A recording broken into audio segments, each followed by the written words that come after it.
तो हेलो प्यारे बच्चों, क्या हाल चाल। मैं राज से स्वागत करता हूं पूरे स्टेट के number 1 educational channel UP board class 9th Vidyakul में। प्यारे बच्चों देखो यार, विज्ञान एक ऐसा सब्जेक्ट है जिसमें आपको 3 पोर्शन मिलेंगे, फिजिक्स, केमिस्ट्री, बायो। अब बात ही होती है तो हाई स्कूल को पढ़ाने वाले सभी हैं, लेकिन क्लास 9th को पढ़ाने वाला कोई नहीं है। लेकिन अब आपको घबराने की जरूरत नहीं। मैं राज सर आपके लिए आज ये पहली क्लास है जहां से मैं आपको पूरी विज्ञान के एक एक चैप्टर्स की एक एक टॉपिक आपको पढ़ाने वाला हूं। प्यारे बच्चों, अगर आपको यह दिक्कत हो रही है कि मैं नोट्स कहां से बनाऊं, कहां से अपनी तैयारी करूं, कहां से क्वेश्चंस तैयार करूं, तो बेटा अब घबराने की जरूरत नहीं। आपको सिंगल क्लास में पूरी की पूरी थ्योरी मिल जाएगी। एक सिंगल क्लास से आप पूरी नोट्स बना लेना। तो प्यारे बच्चों, अब हम लोग अपने इस क्लास को आगे बढ़ाते हैं। फिलहाल हम लोग आज आपका पहला चैप्टर जो कि हमारे आसपास के पदार्थ, इसके बारे में पढ़ने वाले हैं कि ये है क्या। देख भाई, साइंस है ना, तुम मजे के साथ पढ़ेगा, सीरियस वाला मजा नहीं आता यार ऐसे। तो फिलहाल हम लोग एकदम मस्ती के साथ पढ़ेंगे, अपनी तैयारी को बेहतरीन लेवल पे ले जाएंगे। चलो अगर बात करते हैं कि आखिर ये चैप्टर में क्या है, किन चीजों के बारे में हम बात करने वाले हैं, क्या ये हमारे वास्तविक जीवन में इसका कोई लेना देना है या भी नहीं है कि बस ऐवे ही पढ़े जा रहे हैं। बहुत सारी चीजें काम की हैं जो हमारे वास्तविक जीवन में भी कहीं ना कहीं देखने को मिलती हैं, तो बहुत कुछ सीखने मिलने वाला। तो बात करते हैं बेटा इस चैप्टर की। तो इस चैप्टर में हम ये जानेंगे कि आखिर जो हमारे आसपास की चीजें हैं ना, ये है क्या, क्या क्या चीजें हमारे आसपास पाई जा रही हैं, होता क्या है आखिर ये। तो बात आई तो ये जो आप देख रहे हो, चाहे आपके बगल में कोई बॉटल रखी हो, कोई सामान रखा हो, कुछ भी रखा हो आसपास, आपके सामने कोई एक इंसान भी खड़ा हो, कोई एक जानवर, कोई एक वस्तु, टेबल, कुर्सी, मेज, चिड़िया, पंखी, जो कुछ भी आप देख रहे हो, सबकी सब कोई ना कोई एक पदार्थ ही है। क्या बोलते सर, मम्मी हमारा पदार्थ हैं? हाँ भैया, तुम्हारा मम्मी, तुम्हारा पापा, भाई बहन जो है, सबके सब पदार्थ ही हैं। ऐसा का हमको ऐसा ही कहोगे सर, ऐसे कैसे, हम ना मानेंगे। अरे भैया मानना पड़ेगा। हाँ कैसे, सारी चीजें मैं ऐसे नहीं बोल रहा हूं भाई, प्रूफ के साथ बोलूंगा। भाई हमारी किताब कहती है, एनसीईआरटी कहती है कि हम एनसीईआरटी को फॉलो अप करके चलेंगे, क्योंकि वही हमारा मेन चीज है यार। यूपी बोर्ड में पढ़ रहे हैं, एनसीईआरटी पढ़ा रहे हैं, तो एनसीईआरटी के हिसाब से ही चलेंगे ना। तो बात आती है कि आखिर पदार्थ है क्या। तो कह रहा हमारे चारों ओर विभिन्न आकार। अब जैसी बात है, आकार की बात कर लो, कोई छोटे लोग, कोई बड़े लोग, कोई मोटे लोग, छोटी वस्तु, बड़ी वस्तु, मोटी वस्तु, मतलब विभिन्न प्रकार की चीजें हैं कि नहीं है। तो वही कह रहा है कि हमारे चारों ओर विभिन्न आकार, आकृति, मतलब विभिन्न बनावट की बहुत सी वस्तुएं हमारे विद्यमान रहती है। भाई देखो यार, अब तुम्हारे सामने मोबाइल है, टीवी है, कंप्यूटर है, लैपटॉप है, अब हर चीज है ना। तो क्या सबकी समान एक जैसा है? सबके आकार भिन्न है, सबकी आकृति भिन्न है, सबकी बनावट भिन्न है, सब कुछ डिफरेंट पाया जा रहा है। और जो कुछ भी है वो सबके सब क्या है? पदार्थ है। आगे देखो, कहे वायु जिससे हम सांस लेते हैं। कहा सर हवा भी पदार्थ है? कहा हाँ, हमारे आसपास देखो एयर होती है, हवा होती है, ये भी क्या है? पदार्थ है। ऐसा हम जो हवा ले रहे हैं यह पदार्थ है? हाँ मुन्ना, ये भी पदार्थ है। मैंने क्या कहा, हमारे आसपास जो कुछ भी सारी चीजें पाई जा रही है, जो कुछ भी पाया जा रहा है, वो सब कुछ पदार्थ है, एवरीथिंग। अब ये मत सोचना कि सर मैं ऑक्सीजन लेता हूं और मुझसे ये कार्बन डाइऑक्साइड बाहर निकलती है, तो क्या ये भी हमारा पदार्थ है? तो मैंने क्या कहा, सिंपल से आंख मूंदो। अब जितनी चीजें तुम जान रहे हो, जो कुछ तुम जान रहे हो, सब पदार्थ है। हा, क्या बात सर, ये बात है क्या? तो अभी बहुत सारे बच्चों प्रश्न आ रहे होंगे, क्या सूर्य के प्रकाश की किरण भी पदार्थ है? प्रकाश भी पदार्थ है? तो बहुत सी ऐसी चीज है जिसके बारे में हम कहते हैं ये पदार्थ नहीं है, क्योंकि पदार्थ की एक डिफिनेशन है। उस चीज को हम लोग समझने वाले हैं कि आखिर क्या होता है। क्या कह रहा है? खाद्य पदार्थ जिन्हें हम खाते हैं, कपड़े जिन्हें हम पहनते हैं, किताबें जिन्हें हम पढ़ाते हैं, पत्थर, बादल, तारे, पौधे, पशु, यहां तक कि रेत के एक कण, ये सभी वस्तुएं हैं। और विश्व की प्रत्येक वस्तु जिस सामग्री से बनी है, प्रत्येक वस्तु जिस सामग्री से बनी है, उसे वैज्ञानिकों ने एक नाम दिया है, उसे कहा है कि यह पदार्थ है, यह मैटर है। क्या है? पदार्थ है, मैटर है। बात क्लियर चल? हमारे आसपास जितनी भी चीजें हैं वो जिससे मिलकर बनी है, जिस सामग्री से मिलकर बनी है, उन सभी को क्या कहा जाएगा? पदार्थ कहा जाएगा। क्या यहां तक बात क्लियर? तो अभी तक मैंने सिंपल से आपको यह सिर्फ बताया कि हमारे आसपास जितनी चीजें पाई जा रही हैं, जैसे ये भैया मान लो कोई ये बच्चा जिसका नाम है, हाँ मान लो यहां पे बैठ रहा है एक लखन, लखन बच्चा है। अब मान लो ये बैठा हुआ है लखन। अब लखन का जो चश्मा है, ये तितली है, कंप्यूटर है, कॉफी है, डेस्क, एवरीथिंग जो इसके आसपास चीजें पाई जा रही हैं, सूरज है, क्लाउड है, बादल है, पेड़ पौधे हैं, बिल्ली है, खिड़की है, वट जो कुछ भी इसके आसपास देखने मिल रही है, सब की सब क्या है? पदार्थ है। सब की सब क्या है? मैटर है। बात क्लियर यहां तक मुझे लगता है कि मैक्सिमम बच्चों को अब क्लियर हो गया हो कि आखिर पदार्थ क्या है।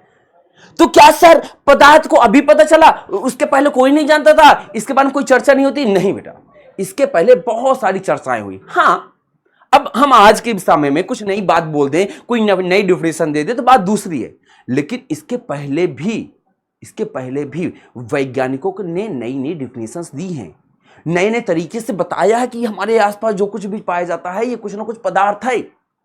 अब कैसे समझो? तो प्राचीन काल से ही मानव अपने आसपास को समझने का प्रयास किया कि आखिर ये जो चीजें हैं ये क्या है। आखिर होता ना कि यार जीवन में क्या रखा है, जीवन बेकार है, क्या मतलब स्कूल जाना, रोज पढ़ाई करना, कोचिंग पढ़ना, इसको सब बेकार छोड़ो, दुनिया भर की चीजें ना, क्या है ये सब चल रहा है। तो पहले के लोग भी ऐसे दिमाग लगाते रहेंगे कि यार ये हमारे आसपास चीजें क्या पाई जा रही हैं, आखिर है क्या ये। तो उन्होंने भारत के प्राचीन दार्शनिकों ने, दार्शनिक मतलब जो फिलोसफर होते हैं, जो सोचते हैं, खूब दिमाग लगाते हैं, ऐसा नहीं वैसा नहीं ऐसा, जो ज्यादा दिमाग लगाते हैं, वो जो फिलोसफर थे उन्हें पदार्थ को 5 मूल तत्वों में वर्गीकृत किया। उन्होंने कहा कि जितनी चीजें पाई जा रही हैं वो 5 मूल तत्वों से मिलकर बनी है। कहा जो कुछ भी है सब कुछ वो केवल इन 5 तत्वों से मिलकर बनी है। कहा अच्छा ऐसा क्या? हमको हाँ कैसे? देखो कौन कौन से हैं? वायु, पृथ्वी, अग्नि, जल और आकाश, ये 5 तत्व कहलाते हैं। और इनके हिसाब से जो दार्शनिक थे भारत के, उनके अनुसार जितनी भी चीजें हमारे आसपास पाई जा रही हैं वो इन्हीं 5 मूल तत्वों से ही मिलकर बनी है। चाहे वो हमारा शरीर हो, चाहे हमारा ये वॉच हो, चाहे ये हो, कुछ भी है वो इन्हीं 5 से मिलकर के ही बनी हुई है।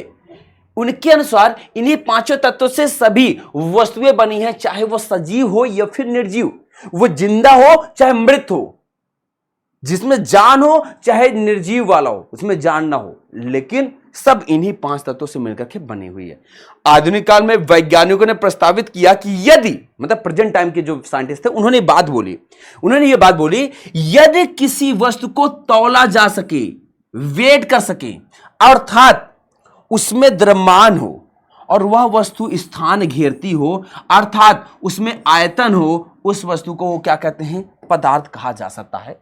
उन्होंने सिंपल सी डेफिनेशन दी कि अगर पदार्थ को समझना है ना तो ऐसे समझो कि हमारे पास एक कोई सामान है।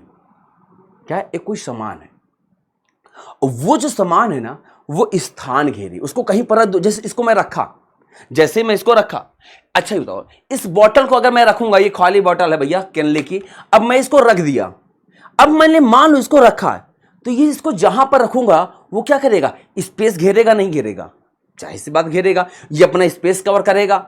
यानी अगर वस्तु स्थान घेरती है, इसका आयतन होता है, इसकी आयतन में लंबाई, चौड़ाई, ऊंचाई, ये कुछ भी पाया जा रहा है। दूसरा, इसने कहा कि तौला जा सके। क्या इसको हम वेट नहीं कर सकते? हम इसको वेट कर सकते हैं, हम इस पेन को वेट कर सकते हैं। यानी जो कुछ भी हमारे सामने, ये हमारे सामने चूहा रखा है, माउस, ये क्या इसको हम वेट नहीं कर सकते? क्या ये स्थान नहीं घेर रहा है? इसको मैं जहां पर रखूंगा वहां पर ये स्थान घेर लेगा। यानी जितनी भी चीजें हमारे आसपास पाई जा रही है, जिसको हम वेट कर सकते हैं, जिसे तौला जा सकता है, जिसका द्रव्यमान हो, जो स्थान घेरे, वो सब कुछ पदार्थ है। यानी जो सूर्य के प्रकाश की बात हुई, तो सूर्य के प्रकाश को हम वेट नहीं कर सकते। तौल सकते हो क्या? नहीं तौल सकते। क्यों? क्योंकि जो सूर्य का प्रकाश है वो एक एनर्जी है, क्या है? ऊर्जा है, वो स्थान नहीं घेर सकती है। वो स्थान नहीं घेर सकती। तो ओवरऑल यहां से बात समझ में आई, साइंटिस्ट ने कहा कि जो तौला जा सके, जिसमें द्रव्यमान हो और वो स्थान घेर रही हो, यानी उसका कुछ आयतन हो। द्रव्यमान का मतलब समझ लो कि द्रव्यमान होता क्या है कि वह द्रव्यमान क्या किसी पदार्थ की मात्रा होती है। कि अब जैसे इसका द्रव्यमान कितना होगा, मैं कहूंगा कि इसको बनाने के लिए जितना मटेरियल यूज हुआ है वही इसका द्रव्यमान है। इस पेन को बनाने के लिए जो मटेरियल यूज हुआ है, जो जितनी प्लास्टिक यूज हुई है, मान लो इतनी प्लास्टिक में से इस पेन को बना दिया गया, तो वो पदार्थ की जो मात्रा थी ना, उसी को ही द्रव्यमान कहते हैं। इस बात को क्लियर रखना, एकदम ब्रीफ में मैं आपको हर एक चीज बताता चल दूंगा। अब आता है पदार्थ। पदार्थ कह रहा है कि कणों से मिलकर के बने होते हैं। अब ये तो बात पता ही, कोई भी पदार्थ है, जैसे ये हो, कोई भी, मैं भी हूं, ये मेरा गॉगल्स है, ये मेरी वॉच है, ये मैंने धागा पहना है, ये जितनी भी चीजें मैंने पहनी है, ये सब छोटे छोटे छोटे छोटे, जब छोटे छोटे पदार्थ को इकट्ठा करते चलेगा तो आज इतनी बड़ी चीज बन गई। यानी जितनी भी चीजें हम देख रहे हैं वो सब के सब कणों से मिलकर के बनी होते हैं, छोटे छोटे कण से मिलकर के ही बने होते हैं। आपका हिसाब कहां, ऐसा ही। ओके, अब देखो कह रहा हमारे चारों ओर प्रत्येक पदार्थ सूक्ष्म कणों से मिलकर के बने होते हैं। अब कहोगे सूक्ष्म कण मतलब का, सूक्ष्म मतलब होता है छोटा। भाई ये क्या गुस्सा हो रहा है यार तो मतलब ये समझो, कह रहा कि हमारे आसपास जितनी चीजें पाई जा रही हैं सबके सब छोटे छोटे छोटे छोटे छोटे कण से मिलकर बनी हुई हैं, जितनी भी चीजें पाई जा रही हैं। अब आगे कह रहा है हमारा शरीर सूक्ष्म कणों से बना है, हमारी कुर्सी, मेज, किताब आदि सभी सूक्ष्म कणों से मिलकर के ही बनती हैं। प्रत्येक वस्तु में इन सूक्ष्म कणों की संख्या बहुत अधिक होती है। अब कह रहा कि एग्जाम्पल में समझो कि जो एक बूंद होती है, पानी की एक बूंद, मान लो इसमें भी बूंदे भर पानी का, ये जो एक बूंद है, ये देखो दिख रही होगी, हाँ ये गिरी ना, इस एक बूंद में, इस एक सिंगल बूंद में कितने अणु या फिर कण पाए जा रहे हैं। कह रहा है कि 1 × 10⁻21, यानी 21 जीरो लगा दो, 1 2 3 4 5 6 7 8 9 10 11 12 13 14 15 16 17 18 19 20 और 21, इतने अणु पाए जाते हैं केवल एक सिंगल वाटर के ड्रॉप में। अब आप सोच सकते हो कि एक छोटी सी बूंद में इतने कण पाए जा रही हैं, इतने अणु पाए जा रहे हैं, तो अब आप इमेजिन कर सकते हो कि इसमें कितने कण होंगे। बेटा ये तुम इमेजिन ही नहीं कर सकते हो, सिंपल से मैं बोल दो अनंत, इनफाइनाइट। जब एक बूंद में इतने कण हो सकते हैं, इतने अणु हो सकते हैं, तो आप इस पेन में कल्पना कीजिए, अपने शरीर में कणों की कल्पना कीजिए, आपने जो शर्ट्स पहने उस शर्ट में कणों की कल्पना कीजिए। यानी जो विज्ञान है ना, उसका लेवल ही अलग है। मैथ्स अपनी जगह सब ठीक है, लेकिन जो साइंस है ना, वो अलग ही लेवल का गेम है। सोच के देखो, ये को मैथ्स नहीं बता सकता कि इतना छोटा है, साइंस ही बताएगी कि हर एक चीज में इतने सूक्ष्म कण पाए जा रहे हैं। हम मैं जान रहा हूं मैथ्स इसमें यूज होती है, लेकिन साइंस अलग ही लेवल का गेम है। अब आप समझ सको कितना खतरनाक है। अब देखो फिक्र है, अब यहां पे देखो जो ठोस है, लिक्विड है या गैस है, अभी हम इनके बारे में विस्तार से पढ़ेंगे। बस ये जान लो कि चाहे सॉलिड हो, चाहे लिक्विड हो, चाहे गैस हो, मतलब चाहे ठोस हो, चाहे द्रव हो, चाहे गैस हो, इनमें से अगर कोई भी है, कोई भी इनमें से है, सब कुछ सॉलिड में आप देख सकते हो, जैसे सेब सॉलिड होता है, लकड़ी सॉलिड होती है, लिक्विड में हमारा पानी होने आ जाता है, गैस में तो हवा आ जाती है। तो कह रहा है ये जितनी भी चीजें, चाहे हवा हो, चाहे पानी हो, चाहे कुर्सी हो, चाहे हमारा ये पेन हो, ये जितनी भी चीजें हैं, ये जितनी भी चीजें, आप सिंपल से ये बात समझो कि सब छोटे छोटे छोटे छोटे कण से मिलकर के बनी है। ऐसा नहीं है कि केवल जो ठोस वाला है वही कह रहा है मैं बस कण से मिलकर बना, मैं और तुम हटो हटो हटो, गैस तुम कण से मिलकर बनोगे, ऐसा नहीं है। सबके सब, चाहे छोटे बड़े जो कुछ भी, सबके सब छोटे छोटे कण से मिलकर के ही बने हुए हैं। अब आता है एक छोटी सी डिफिनेशन, हम लोग इसकी थोड़ा सा देख लेते हैं पदार्थ के बारे में। तो कहा पदार्थ को बनाने वाले सूक्ष्म कण इतने छोटे होते हैं कि इन्हें सूक्ष्मदर्शी से भी देखा नहीं जा सकता है। कह रहा है कि कोई पदार्थ है, उस पदार्थ को बनाने के लिए जो सूक्ष्म कण लगे हुए हैं, उन सूक्ष्म कण को हम लोग देख भी नहीं सकते। जैसे जो जल की बूंद में वो 1 × 10⁻21 जो कण थे ना, उनको हम अपनी आंखों से, इवन सूक्ष्मदर्शी से भी नहीं देख सकते। आप इमेजिन करो यार, बहुत है। 1 2 3 4 5 6 7 8 9 10 11 12 13 14 15 16 17 18 19 20 21 इतने जीरो लगे हैं यार, एक आध जीरो नहीं है। कल्पना करो कितनी बड़ी संख्या हो गई। गिनती अगर तुम्हें 100 तक लिखने कर दे तो पहाड़ लगती है, ये इतनी बड़ी गिनती लिखने कर देंगे तो तुम कहोगे मैं तो जिंदा ही मर जाऊंगा। यू कांट इमेजिन यार, इतना बड़ा है। तो वही कर रहा है कि इतने छोटे कण होते हैं इस पदार्थ के कि हम इन्हें सूक्ष्मदर्शी से भी नहीं देख सकते। सूक्ष्मदर्शी क्या होता है ना, वो छोटी छोटी चीजों को देखता है, लेकिन वो सूक्ष्मदर्शी से इन कणों को भी नहीं देखा जा सकता है। यानी फिक्र है, पदार्थ को बनाने वाले जो सूक्ष्म कण होते हैं इन्हें परमाणु या फिर अणु कहते हैं। कह रहा है ये जो छोटे छोटे कण हैं, जैसे जो जल की बूंद है, जो जल की बूंद में ये जो छोटे कणों की संख्या ना, ये जो कण है यही कण हमारे परमाणु या फिर अणु होते हैं।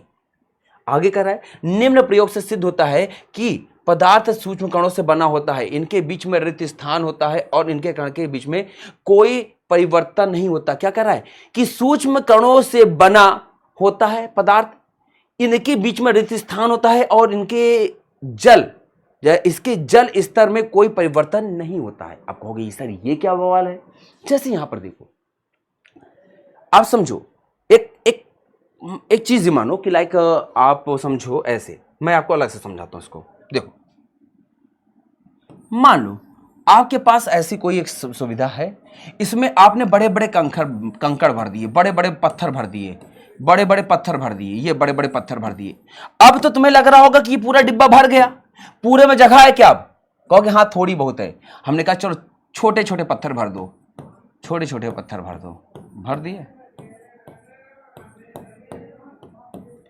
अब भर गया ना, अब तो भर गया भाई, अब भर गया। हम कहे अभी भी नहीं भरा। क्यों? क्योंकि अभी भी, अब हम इसमें रेत भर सकते हैं। क्या भर सकते हैं? रेत। बालू भर सकते हैं, बालू भर सकते हैं। क्या भर सकते हैं? बालू भर सकते हैं, बालू भर सकते हैं। अच्छा, क्या अभी भी कुछ भरा जा सकता है? हाँ, पानी भर सकते हैं। यानी हम ये नोट कर पा रहे हैं कि हमें दिखने में तो लगेगा भरा हुआ है, लेकिन उसमें बहुत ज्यादा स्पेस खाली रहती है। वो स्पेस क्या है? वही स्पेस रिक्त स्थान कहलाती है। क्या कहलाती है? रिक्त स्थान कहलाती है। क्या कहलाती है बेटा? पदार्थों के बीच में मौजूद रिक्त स्थान या खाली स्थान कहलाता है। छोटी छोटी जितने भी है, हर एक पदार्थ के बीच में, कणों के बीच में थोड़ा सा प्लेस होता है। वही चीज की बात हो रही थी कि इनके बीच में रिक्त स्थान होता ही होता है। अब देखो, जैसे बर्फ था, बर्फ सॉलिड है, इनके कण एकदम पास पास होते हैं। लिक्विड, इनके कण थोड़ा दूर दूर होते हैं, और गैस, इनके कण और दूर दूर होते हैं। अभी इसके बारे में हम विस्तार से पढ़ेंगे जब हम इनकी अवस्था के बारे में अब हम लोग जब जानेंगे। तो पदार्थ की अवस्था को अब हम लोग समझने वाले हैं कि आखिर पदार्थ की अवस्था क्या होती है। देखो, ये जान लो कि हमारे सिलेबस में जो पदार्थ की अवस्था है ना, वो 3 अवस्थाओं के बारे में बताई गई है सिलेबस में। कुछ विशेष स्थिति में 2 और आ जाती हैं। एक प्लाज्मा, क्या? प्लाज्मा, और एक है हमारा बीईसी, बोस आइंस्टीन कंडेंसेट। ये 2 हमारे और आ जाती हैं। लेकिन हमारे सिलेबस में मुख्यतः 3 ही अवस्थाओं के बारे में चर्चा है, ठोस, द्रव, गैस। हम इन्हीं के बारे में ही विस्तार से पढ़ने वाले हैं, क्योंकि हमारे एनसीईआरटी में इन्हीं के बारे में बात की गई है, इन दोनों के बारे में नहीं। हाँ, मैं समझा दूंगा कि आखिर ये होते क्या है। ये भी बेटा जैसे ठोस, द्रव, गैस अवस्थाएं होती हैं, उसी प्रकार से ये भी अवस्था होती है। जैसे जो ये प्लाज्मा है, आप लोग इसको समझ सकते हो, जैसे सूर्य है, सूर्य में भी प्लाज्मा पाया जाता है। बोस आइंस्टीन कंडेंसेट जो होता है वो इमेजिन किया गया है, बस सोचा गया है कि हाँ एक ऐसी भी अवस्था हो सकती है। दैट्स इट, एग्जिस्ट नहीं कर रहा कहीं पर अभी। ठीक है, अब आ गया। तो कह रहा है कि पदार्थ की अवस्थाएं क्या है, तो कि भौतिक अवस्था के आधार पर। अब भौतिक अवस्था का मतलब क्या है? वो दिखने के हिसाब से। भौतिक अवस्था मतलब दिखने में कैसा है उसके हिसाब से कह रहा है। भौतिक अवस्था के आधार पर मतलब दिखने के हिसाब से। सर आप बहुत अच्छे लगे, थैंक यू। अभी मत करना सब, अपने मुंह में अपने से तारीफ किए जा रहे हो। अरे भाई क्यों ना करें यार, कर लेनी चाहिए कभी कभी। तो कह रहा भौतिक अवस्था के आधार पर पदार्थ को 3 अवस्थाओं में वर्गीकृत किया गया है, ठोस, द्रव, गैस। ठोस में क्या क्या आता है बेटा? लकड़ी है, पत्थर है, चीनी है, नमक है, रेत है, किताब, पेंसिल, चट्टान, खनिज आदि। ये जितनी भी चीजें हैं ये सब क्या है बेटा? ये सब क्या हमारी ठोस है। ये क्या है बेटा? सबके सब ठोस है। पानी, पेट्रोल, दूध, मिट्टी का तेल, अल्कोहल जो बह जाए, जो बहती हैं, उससे क्या कहते हैं हम लोग? द्रव कहते हैं, पानी की जैसे तरल हो। फिर आता है गैस, जैसे हवा, भाप, oxygen, hydrogen, carbon dioxide, nitrogen. जितनी भी गैसेस होती हैं, इवन भाप में हमारा जल होता है, बात दूसरी। H2 जो भाप होता है उसमें हमारा जल ही पाया जाता है। जल क्या है? जल का गैसीय रूप होता है। यानी ये चीज से हमें समझ आ गया कि कौन कौन सी चीजें हमारी ठोस, द्रव, गैस होती हैं। अब हम इनमें से हर एक के बारे में सेपरेट करके जानेंगे कि आखिर ठोस क्या है, उसके क्या गुण होते हैं, फिर द्रव क्या होता है, उसके क्या गुण है, फिर गैस क्या है और इसके क्या गुण हैं। इसके बारे में हम लोग आगे जानेंगे। तो पहले हम लोग ठोस अवस्था के बारे में समझने आए, जिसे हम इंग्लिश में सॉलिड स्टेट कहते हैं। ए भाई सुनो, एक बात, पहली बात इस बात को समझ लेना, इस बात को समझो कि आखिर सॉलिड या फिर ठोस अवस्था क्या होता है। ठोस अवस्था क्या होता है? तो कह रहा है, इसकी परिभाषा समझो। कह रहा है जिस पदार्थ का अपना निश्चित आकार और आयतन होता है, घनफल का मतलब होता है कि क्यूब के आकार में, ऐसे इसका आकार देखो क्यूब में होता है, जैसे हमारा कोई लकड़ी है, कुछ भी है, वही घनफल, उससे ठोस कहा जाता है। जिस पदार्थ का अपना निश्चित आकार हो और आयतन हो। अब जैसे आयतन का मतलब समझो कि वो स्पेस घेरता हो, स्थान घेरे। आयतन जब कहीं पर होता है तो समझ लिया करो कि वो स्थान घेरने की बात करता है, ठीक है। अब ठोस का क्या है? इसका आकार कभी चेंज होगा कि आज ये लंबी है, कल करीब में चौड़ी हो जाऊंगी। मेरे को ऐसा अच्छा नहीं लग रहा है, I don't like this shape यार, कैसा मेरे को बनाती हो। कल मैं एकदम से पतली सी, एकदम से लंबी सी हो जाऊंगी, मेरे को मोटा मोटा बनाओ, तो मोटा मुझे होना है, मुझे चौड़ा होना। ऐसा करेगा क्या ये? कभी नहीं। जितने भी ठोस होते हैं उनका आकार हमेशा कैसा होता है?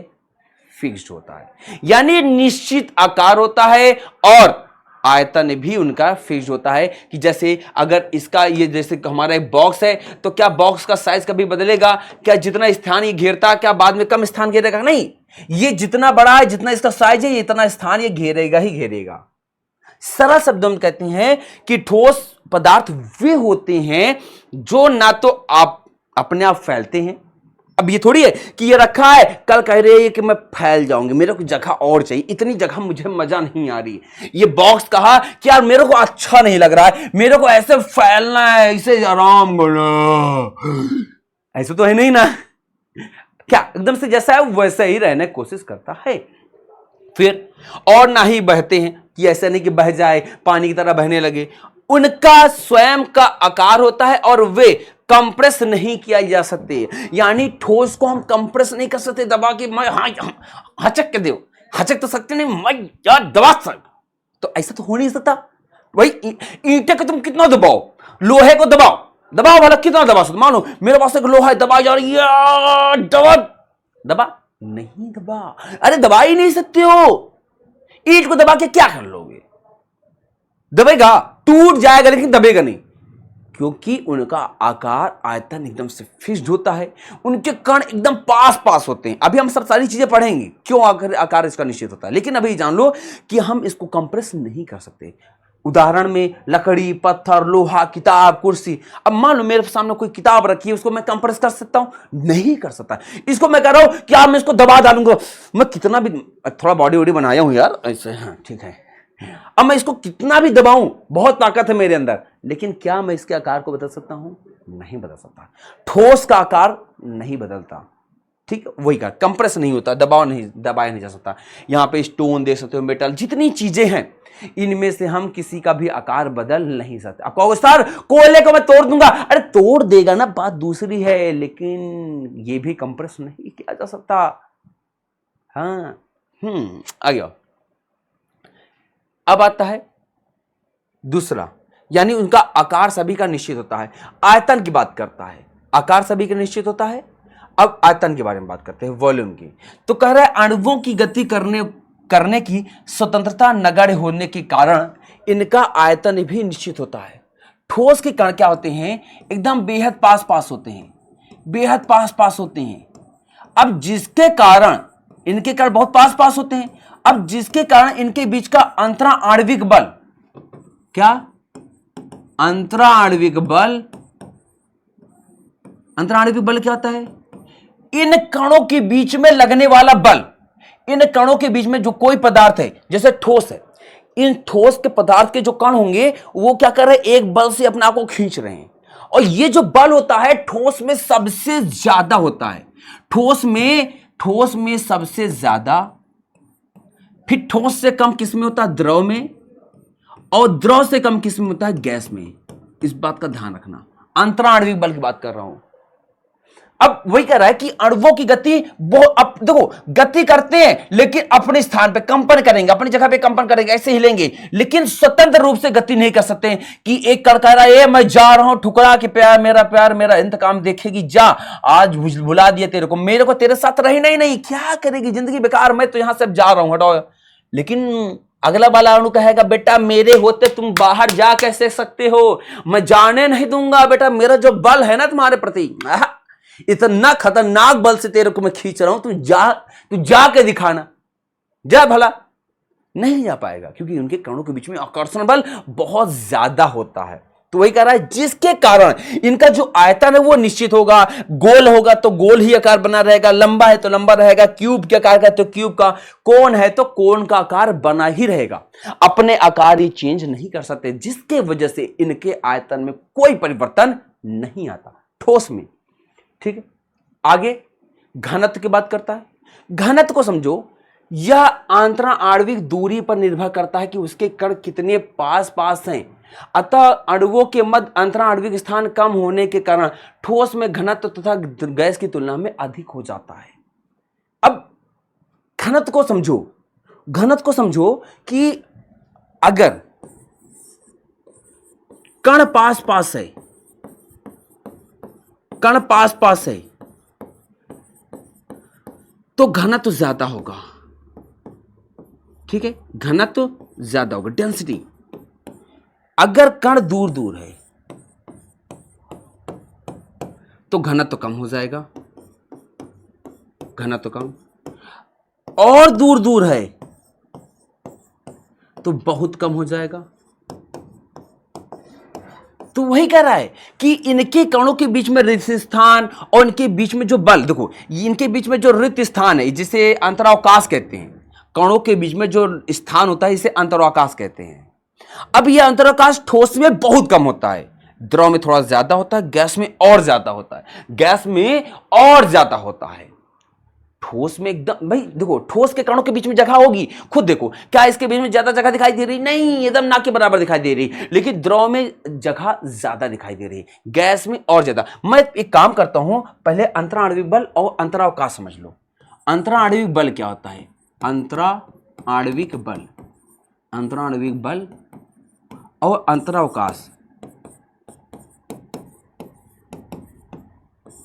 देखो जो पदार्थ होते हैं ना, पदार्थ के कणों के बीच में जो रिक्त स्थान होता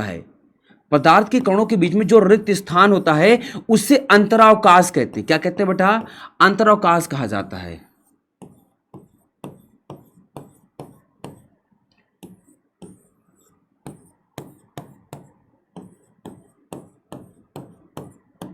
अब समझो, ध्यान देना, इनके बीच में जो बल लगता है, इन कणों के बीच में जो बल लग रहा है इसे अंतरा आणविक बल कहते हैं। जो बल लग रहा है उसे अंतरा आणविक बल कहते हैं। और इन कणों के बीच में ये जो खाली स्थान है, वो क्या है, अंतरावकाश है। अब जल्दी से बताओ कि अंतरावकाश किसमें ज्यादा होता है। सारे बच्चे अभी कमेंट सेक्शन में कमेंट कर बताओ कि अंतरावकाश खाली स्थान सबसे ज्यादा किसमें है, सबसे ज्यादा इस वाले यानी गैस में है। फिर उसके बाद कम किस में है, हमारा द्रव में है। और ठोस में क्या है, एकदम से कम होता, क्या, अंतरावकाश सबसे कम होता है। यानी ठोस, द्रव गैस। सबसे ज्यादा स्थान किस में होता है? गैस में। फिर उससे कम किस में? द्रव में। और सबसे कम किस में होता है? ठोस में। लेकिन जो बल होता है सबसे ज्यादा किस में होता है? सबसे ज्यादा ठोस में होता है। देखो उल्टा हो गया अभी ये सब। फिर उसके बाद किस में कम होता है? द्रव में। फिर से कम होता है किस में? गैस में। याद रखना, बल सबसे ज्यादा ठोस में, और क्या बोलते हैं, सबसे कम रिक्त स्थान वो भी हमारे ठोस में, और सबसे ज्यादा रिक्त स्थान किसमें होता है? हमारे गैस में। और इनके बीच में जो आकर्षण बल होता है वो सबसे कम हुआ करता है, इस बात का ध्यान रखना। सबसे कम इसी में आकर्षण बल होता है। ठीक है। अब जैसे अब जो घनत्व जिसका कम होगा, जिसका घनत्व कम होगा वो पानी में तैरेगा, फ्लोट करेगा। और कम होगा, देखो सबसे ज्यादा घनत्व हमारे लोहे का, एल्यूमिनियम का है, वो पानी में डूब गया। लकड़ी उसका घनत्व थोड़ा सा कम था तो वो तैर रहा है। तो देखो तीनों चीज ठोस है। जो कॉर्क होता है ये पेड़ की छाल होती है। पेड़ की छाल जो ऊपर सबसे ऊपरी वाली परत होती है ना, सबसे ऊपर पेड़ के ऊपर जो परत पाई जाती है वो छाल है। ठीक है।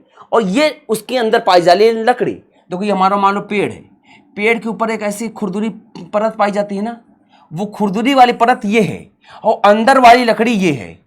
तो जो लकड़ी होता है ये थोड़ा सा और ज्यादा सॉलिड होता है, इसके कण और पास पास होते हैं। तो देखो ये थोड़ा सा डूबा हुआ है। ठीक है, थोड़ा डूबा हुआ है। लेकिन ये क्या डूबा है? नहीं, ये पूरी तरह से ऊपर तैर रहा है। जबकि जो एल्यूमिनियम है इसके कण ज्यादा पास पास है, यानी इसका घनत्व तो ज्यादा है। इसका घनत्व तो ज्यादा है किससे? इस लकड़ी से। और इस लकड़ी का घनत्व किससे ज्यादा है? इससे, कॉर्क के। यानी सबसे कम घनत्व तो किसका है? कॉर्क का। क्यों? क्योंकि इसके कण जो होंगे वो एल्यूमिनियम या फिर लकड़ी के कंपैरिजन में बहुत दूर दूर होंगे। क्या होंगे? दूर दूर होंगे। इस बात का ध्यान रखना। लकड़ी में और भैया ये। ठीक है, तो बात यहां तक क्लियर हुई। तो डेंसिटी में यह लिखा है ना कि अणुओं के मध्य जो अंतराणविक स्थान कम होने के कारण ठोस में घनत्व द्रव और गैस की तुलना में अधिक होता है। अंतराण स्थान कम होने के कारण ठोस में अंतराणविक स्थान या अंतरावकाश, अंतराणविक स्थान या फिर इसे अंतरावकाश कहते हैं। ठीक है, अंतरावकाश किसमें कम होता है? सबसे कम होता है ठोस में। इस वजह से, किस वजह से? अंतरावकाश सबसे कम होता है, जगह सबसे कम होती है। देखो ठोस के बीच में, कणों के बीच में जगह कम होती है, द्रव में ज्यादा होती है, गैस में और ज्यादा होती है। यही सबसे बड़ा रीजन है कि जो सॉलिड होता है उसका घनत्व ज्यादा होता है, द्रव होता है इसका घनत्व थोड़ा सा कम होता है, और गैस का जो घनत्व होता है वो और कम होता है। बात क्लियर? घनत्व में। अब देखो नेक्स्ट है कंप्रेस। ठोस को हम कंप्रेस नहीं कर सकते। ठोस को कंप्रेस नहीं किया जा सकता। क्यों? क्योंकि इसके कण ऑलरेडी बहुत पास पास होते हैं, अंतराणविक बल ज्यादा है, हमें पता है। इसमें रिक्त स्थान भी बहुत कम होता है। भाई अंतरावकाश कम होता है कि नहीं ठोस में? इस वजह से जो संपीड्यता होती है, कंप्रेसिबिलिटी होती है ठोस की, वो बहुत ही कम होती है। इसलिए लिखा है ना, ठोसों में संपीड्यता बहुत कम होती है, इवन ना के बराबर है। क्या ईंट को हम दबा सकते हैं? ईंट को मैं कितना भी प्रेस कर दूं, लोहे को मैं कितना भी प्रेस कर दूं, कभी भी उसको पूरी तरह से दबाया नहीं जा सकता, क्योंकि उनके बीच में जो कणों के बीच में जो स्थान है ना, वो ना के बराबर है। तो ठोस को कंप्रेस नहीं किया जा सकता है। ठोस का घनत्व सबसे ज्यादा होता है, ठोस का आकार निश्चित होता है, ठोस का आयतन भी निश्चित होता है। इतनी चीजें हम लोग पढ़ चुके हैं ठोस के बारे में। अब आगे क्या है? एक्सपेंड, प्रसार होना। तुमने देखा होगा कि जो लोहे की पटरी होती है ट्रेन वाली, उनके बीच में थोड़ा सा स्थान छोड़ देते हैं। ऐसे क्यों छोड़ देते हैं? क्या होता होगा रीजन? होता यह है कि जब धातु को गर्म किया जाता है या किसी भी अवस्था को, चाहे ठोस को, चाहे द्रव को, चाहे गैस को, जब हम किसी को गर्म करते हैं ना, तो इनके कण जो पास पास हैं वो दूर होने की कोशिश करते हैं। ध्यान से समझना कि जैसे हम किसी चीज को गर्म करेंगे, या नीचे से आगे लगाए तो तुम क्या करोगे? पीछे आग लगा, अरे भैया बचा लिया, ऐसा भागोगे ना। यानी जब हम ठोस को गर्म करते हैं ना, तो उसके कण दूर होने लगते हैं। अब जब दूर होंगे तो उनके बीच में जो भैया जगह है ना, वो थोड़ा सा और चाहिए। वो क्या होगा? एक्सपेंड करेंगे, फैलेंगे। जो आकार था उसका आकार बढ़ेगा। आकार क्या होता है? बढ़ता है। तो ठोसों में अंतरा आणविक आकर्षण बल बहुत अधिक होता है, बहुत प्रबल होता है, अतः इनका तापमान बढ़ाने पर इनके आयतन में प्रसार बहुत कम होता है, लेकिन होता है। इसी वजह से क्या होता है कि ट्रेन की पटरियों में थोड़ी सी स्पेस छोड़ दी जाती है। क्यों? क्योंकि जब गर्मी होती है ना, तो गर्मी की वजह से ये ट्रेन की पटरियां थोड़ा सा फैल जाती हैं, थोड़ा सा इनमें प्रसार होता है, एक्सपेंड करती हैं, लंबाई बढ़ जाती है। अब अगर ये जगह न छोड़ी जाए तो क्या होगा? पूरी पटरी एकदम सटी रहेगी, और जब एक्सपेंड करने के लिए थोड़ा सा फैलने चाहिए, हमें आगे बढ़ेगी, जगह नहीं रहेगा, तो ट्रेन की पटरी क्या हो जाएगी? टेढ़ी मेढ़ी हो जाएगी, जिससे एक्सीडेंट हो जाता है। तो एक्सीडेंट को बचाने के लिए हम लोग नहीं, मैं नहीं करता, या भाई रेलवे वाले करते हैं, वो क्या करते हैं? दो पटरियों के बीच में स्पेस छोड़ देते हैं। क्या ये बात क्लियर है? क्यों? क्योंकि भैया गर्मियों के समय में जब लोहा गर्म होता है, हीट बढ़ती है, तो ये एक्सपेंड करता है, प्रसार करता है, फैलता है। जैसे ये हमारा करता है, कपड़ा क्या क्या खींच रहा हो तो एक्सपेंड कर रहा है, नहीं कर रहा है, फैला कि नहीं फैल रहा है? ये देखो, ये इतना था, इतना हो गया। तो ये जब पदार्थ को गर्म किया जाता है ना, तो ये और एक्सपेंड करता है, फैलता है। जैसे प्लास्टिक है, प्लास्टिक को गर्म करो, क्या होगा? पहले एकदम सॉलिड था, जैसे गर्म करोगे ना तो उसको खींचते चले जाओ। लेकिन जैसे ये बॉटल है, ये बॉटल है, अब इस बॉटल में खींच रहा हूं, क्या बढ़ेगा? नहीं। लेकिन जब इसको मैं गर्म कर दूंगा और खींचना शुरू करूंगा, खींचना शुरू कर दिया, तो क्या होगा? धीरे धीरे धीरे धीरे ये एक्सपेंड करता चला जाएगा, लंबा होता चला जाएगा। बात समझ में आई? सेम यही चीज होता है। यानी अगर हम इसको खींचेंगे तो ये लंबा होता चला जाएगा। ठीक है? अब देखो, अब आता है द्रव अवस्था। द्रव अवस्था में थोड़ा सा चीजें अलग हो जाती हैं। द्रव अवस्था में क्या आता है? इसकी डिफरेंशियल अगर बात करते हैं तो इसका जो आयतन है वो निश्चित रहेगा, लेकिन आकार निश्चित नहीं होता। अब कहोगे सर ये क्या बोला है? अब सिंपल से बताओ, आयतन को ऐसा समझो कि अगर 1 लीटर पानी है, इसमें मैंने भरा है, तो 1 लीटर अभी भी है। इस 1 लीटर पानी को किसी में उड़ेल दिया तो क्या हुआ? 2 लीटर हो जाएगा, 1 ही लीटर रहेगा। मैंने भगोने में डाल दिया तो अभी भी 1 लीटर रहेगा। मैंने थाली में डाल दिया, अभी भी 1 लीटर रहेगा। मैंने ड्रम में डाल दिया, अभी भी 1 लीटर रहेगा। यानी हो क्या रहा है?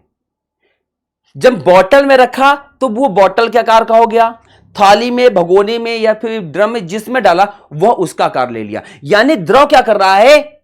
अपने आकार को जिस आकार में रखा जाता है, जिस बर्तन में रखते हैं, वो उसका आकार ले लेता है। यानी आकार अनिश्चित होता है, आकार अनिश्चित होता है।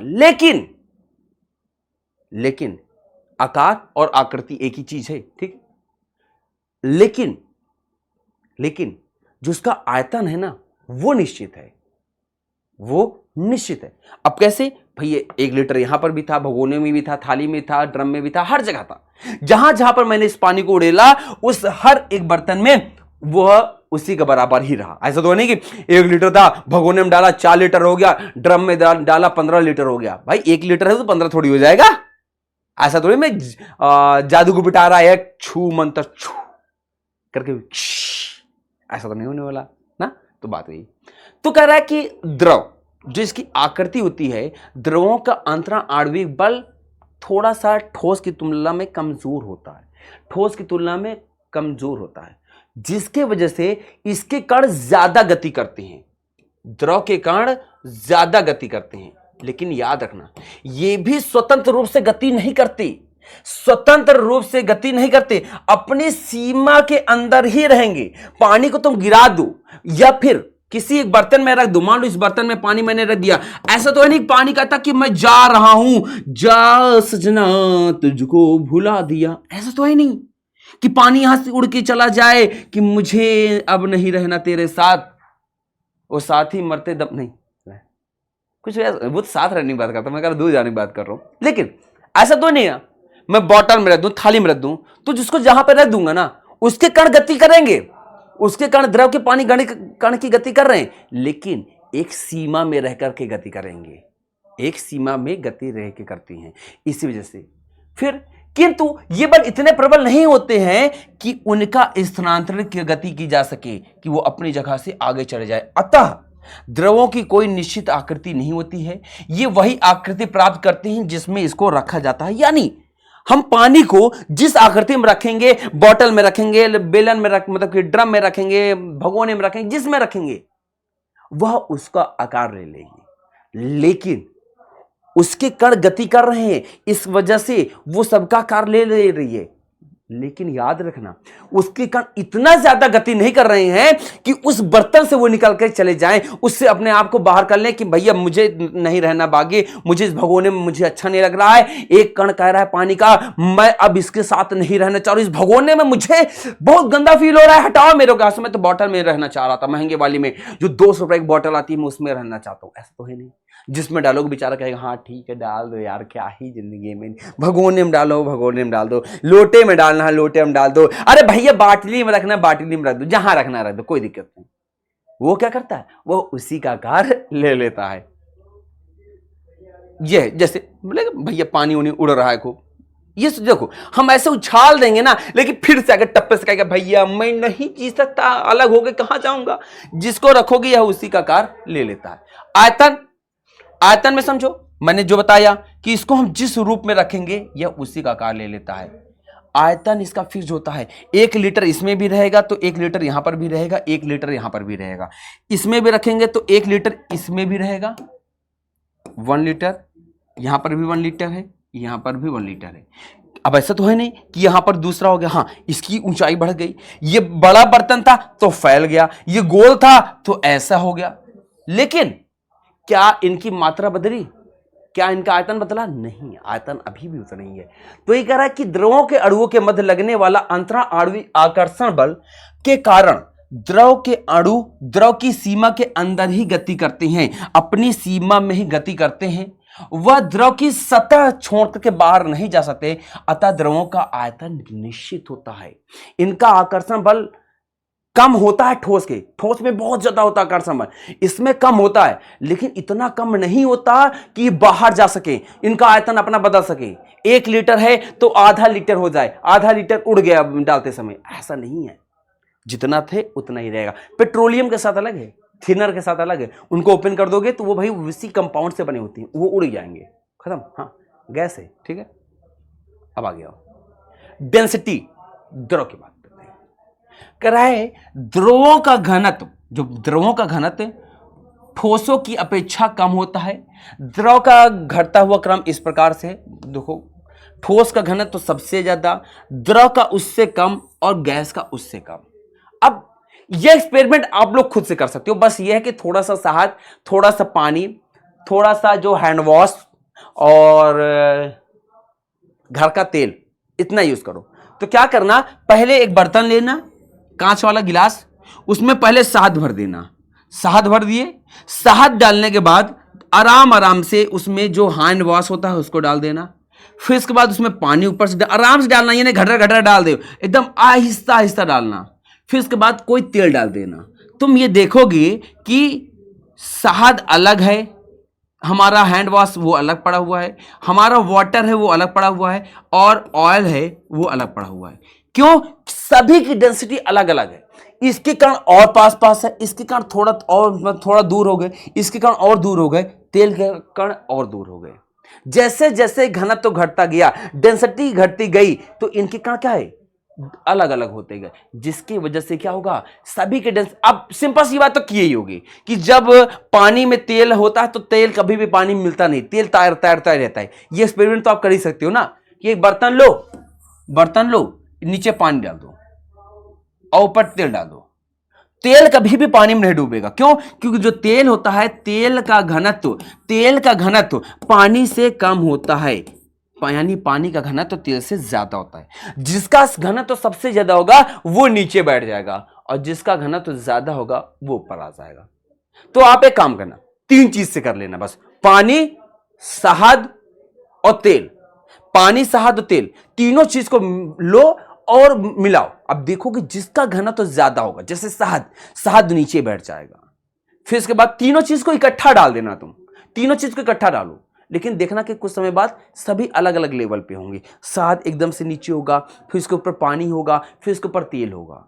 यानी आप यहां समझो कि शहद का घनत्व तो सबसे ज्यादा, क्योंकि इसके कण ज्यादा पास होंगे, उससे कण थोड़ा सा दूर होंगे किसमें, पानी के, पानी से ज्यादा दूर कण किसके होंगे, हमारे तेल के। याद रखना, ये एक्सपेरिमेंट है, ये हमारा घनत्व की बात हो गई दरों में। जैसे यहां पर आप जैसे मिला रहा है ना, देखो चम्मच लिया हुआ है, ऐसे ही मिलाना, एक आप यहाँ पे तेल ले लेना, शहद ले लेना, एक चम्मच लेना, चम्मच को थोड़ा सा नीचे कर लेना और धीरे धीरे गिराओगे ना तो सब अलग अलग रहेगा, नहीं तो फिर मिलने लगता है। अब भाई थोड़ा सा पानी है, लिक्विड है, मिल जाएगा। तरलता क्या होती है? तरलता का मतलब समझो कि बहने का गुण, बहता रहता है। क्या कह रहा है कि द्रवों के अणुओं के मध्य अंतरा आणविक स्थान ठोसों की अपेक्षा अधिक होने के कारण, क्या कर रहा है, द्रवों के अणु, पानी के अणु के मध्य जो अंतरा आणविक बल है ठोसों की अपेक्षा कम होने के कारण इनकी अणुओं की गतिशीलता अधिक होती है। ये कण तेजी से गति करती है।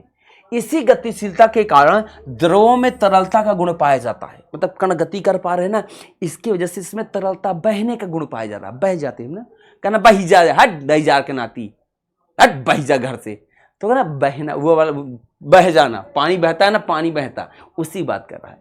अब ये जो बहने के यानी तरलता का जो गुण पाया जाता है, इसे ही तरल यानी फ्लूइड कहते हैं। सांद्र द्रवों की तरलता कम और तनु द्रवों की तरलता अधिक होती है। तरलता का मतलब ये समझो, पानी ज्यादा तरल है, वो ज्यादा बहता है, शहद कम बहता। अब जैसे शहद है, शहद को गिराओगे तो धीरे धीरे गिरता है, आलसी होता है, यानी इसकी तरलता क्या है, कम है। पानी तेजी से गिरेगा, फटाफट गिरता चला जाएगा, यानी उसकी तरलता ज्यादा है। क्या है, ज्यादा है। बात क्लियर है? पानी की तरलता कम है, पानी की तरलता कम है, जबकि उसकी क्या है, तरलता ज्यादा है।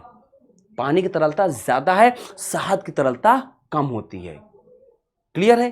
शहद की तरलता कम, क्योंकि शहद धीरे धीरे बहता है, जबकि पानी फटाके से बह जाता है। भैया हम जा रहे हैं, हमें कोई दिक्कत नहीं, हमें जाने दो, तो ये चीज पाई जाती है। कंप्रेसिबिलिटी,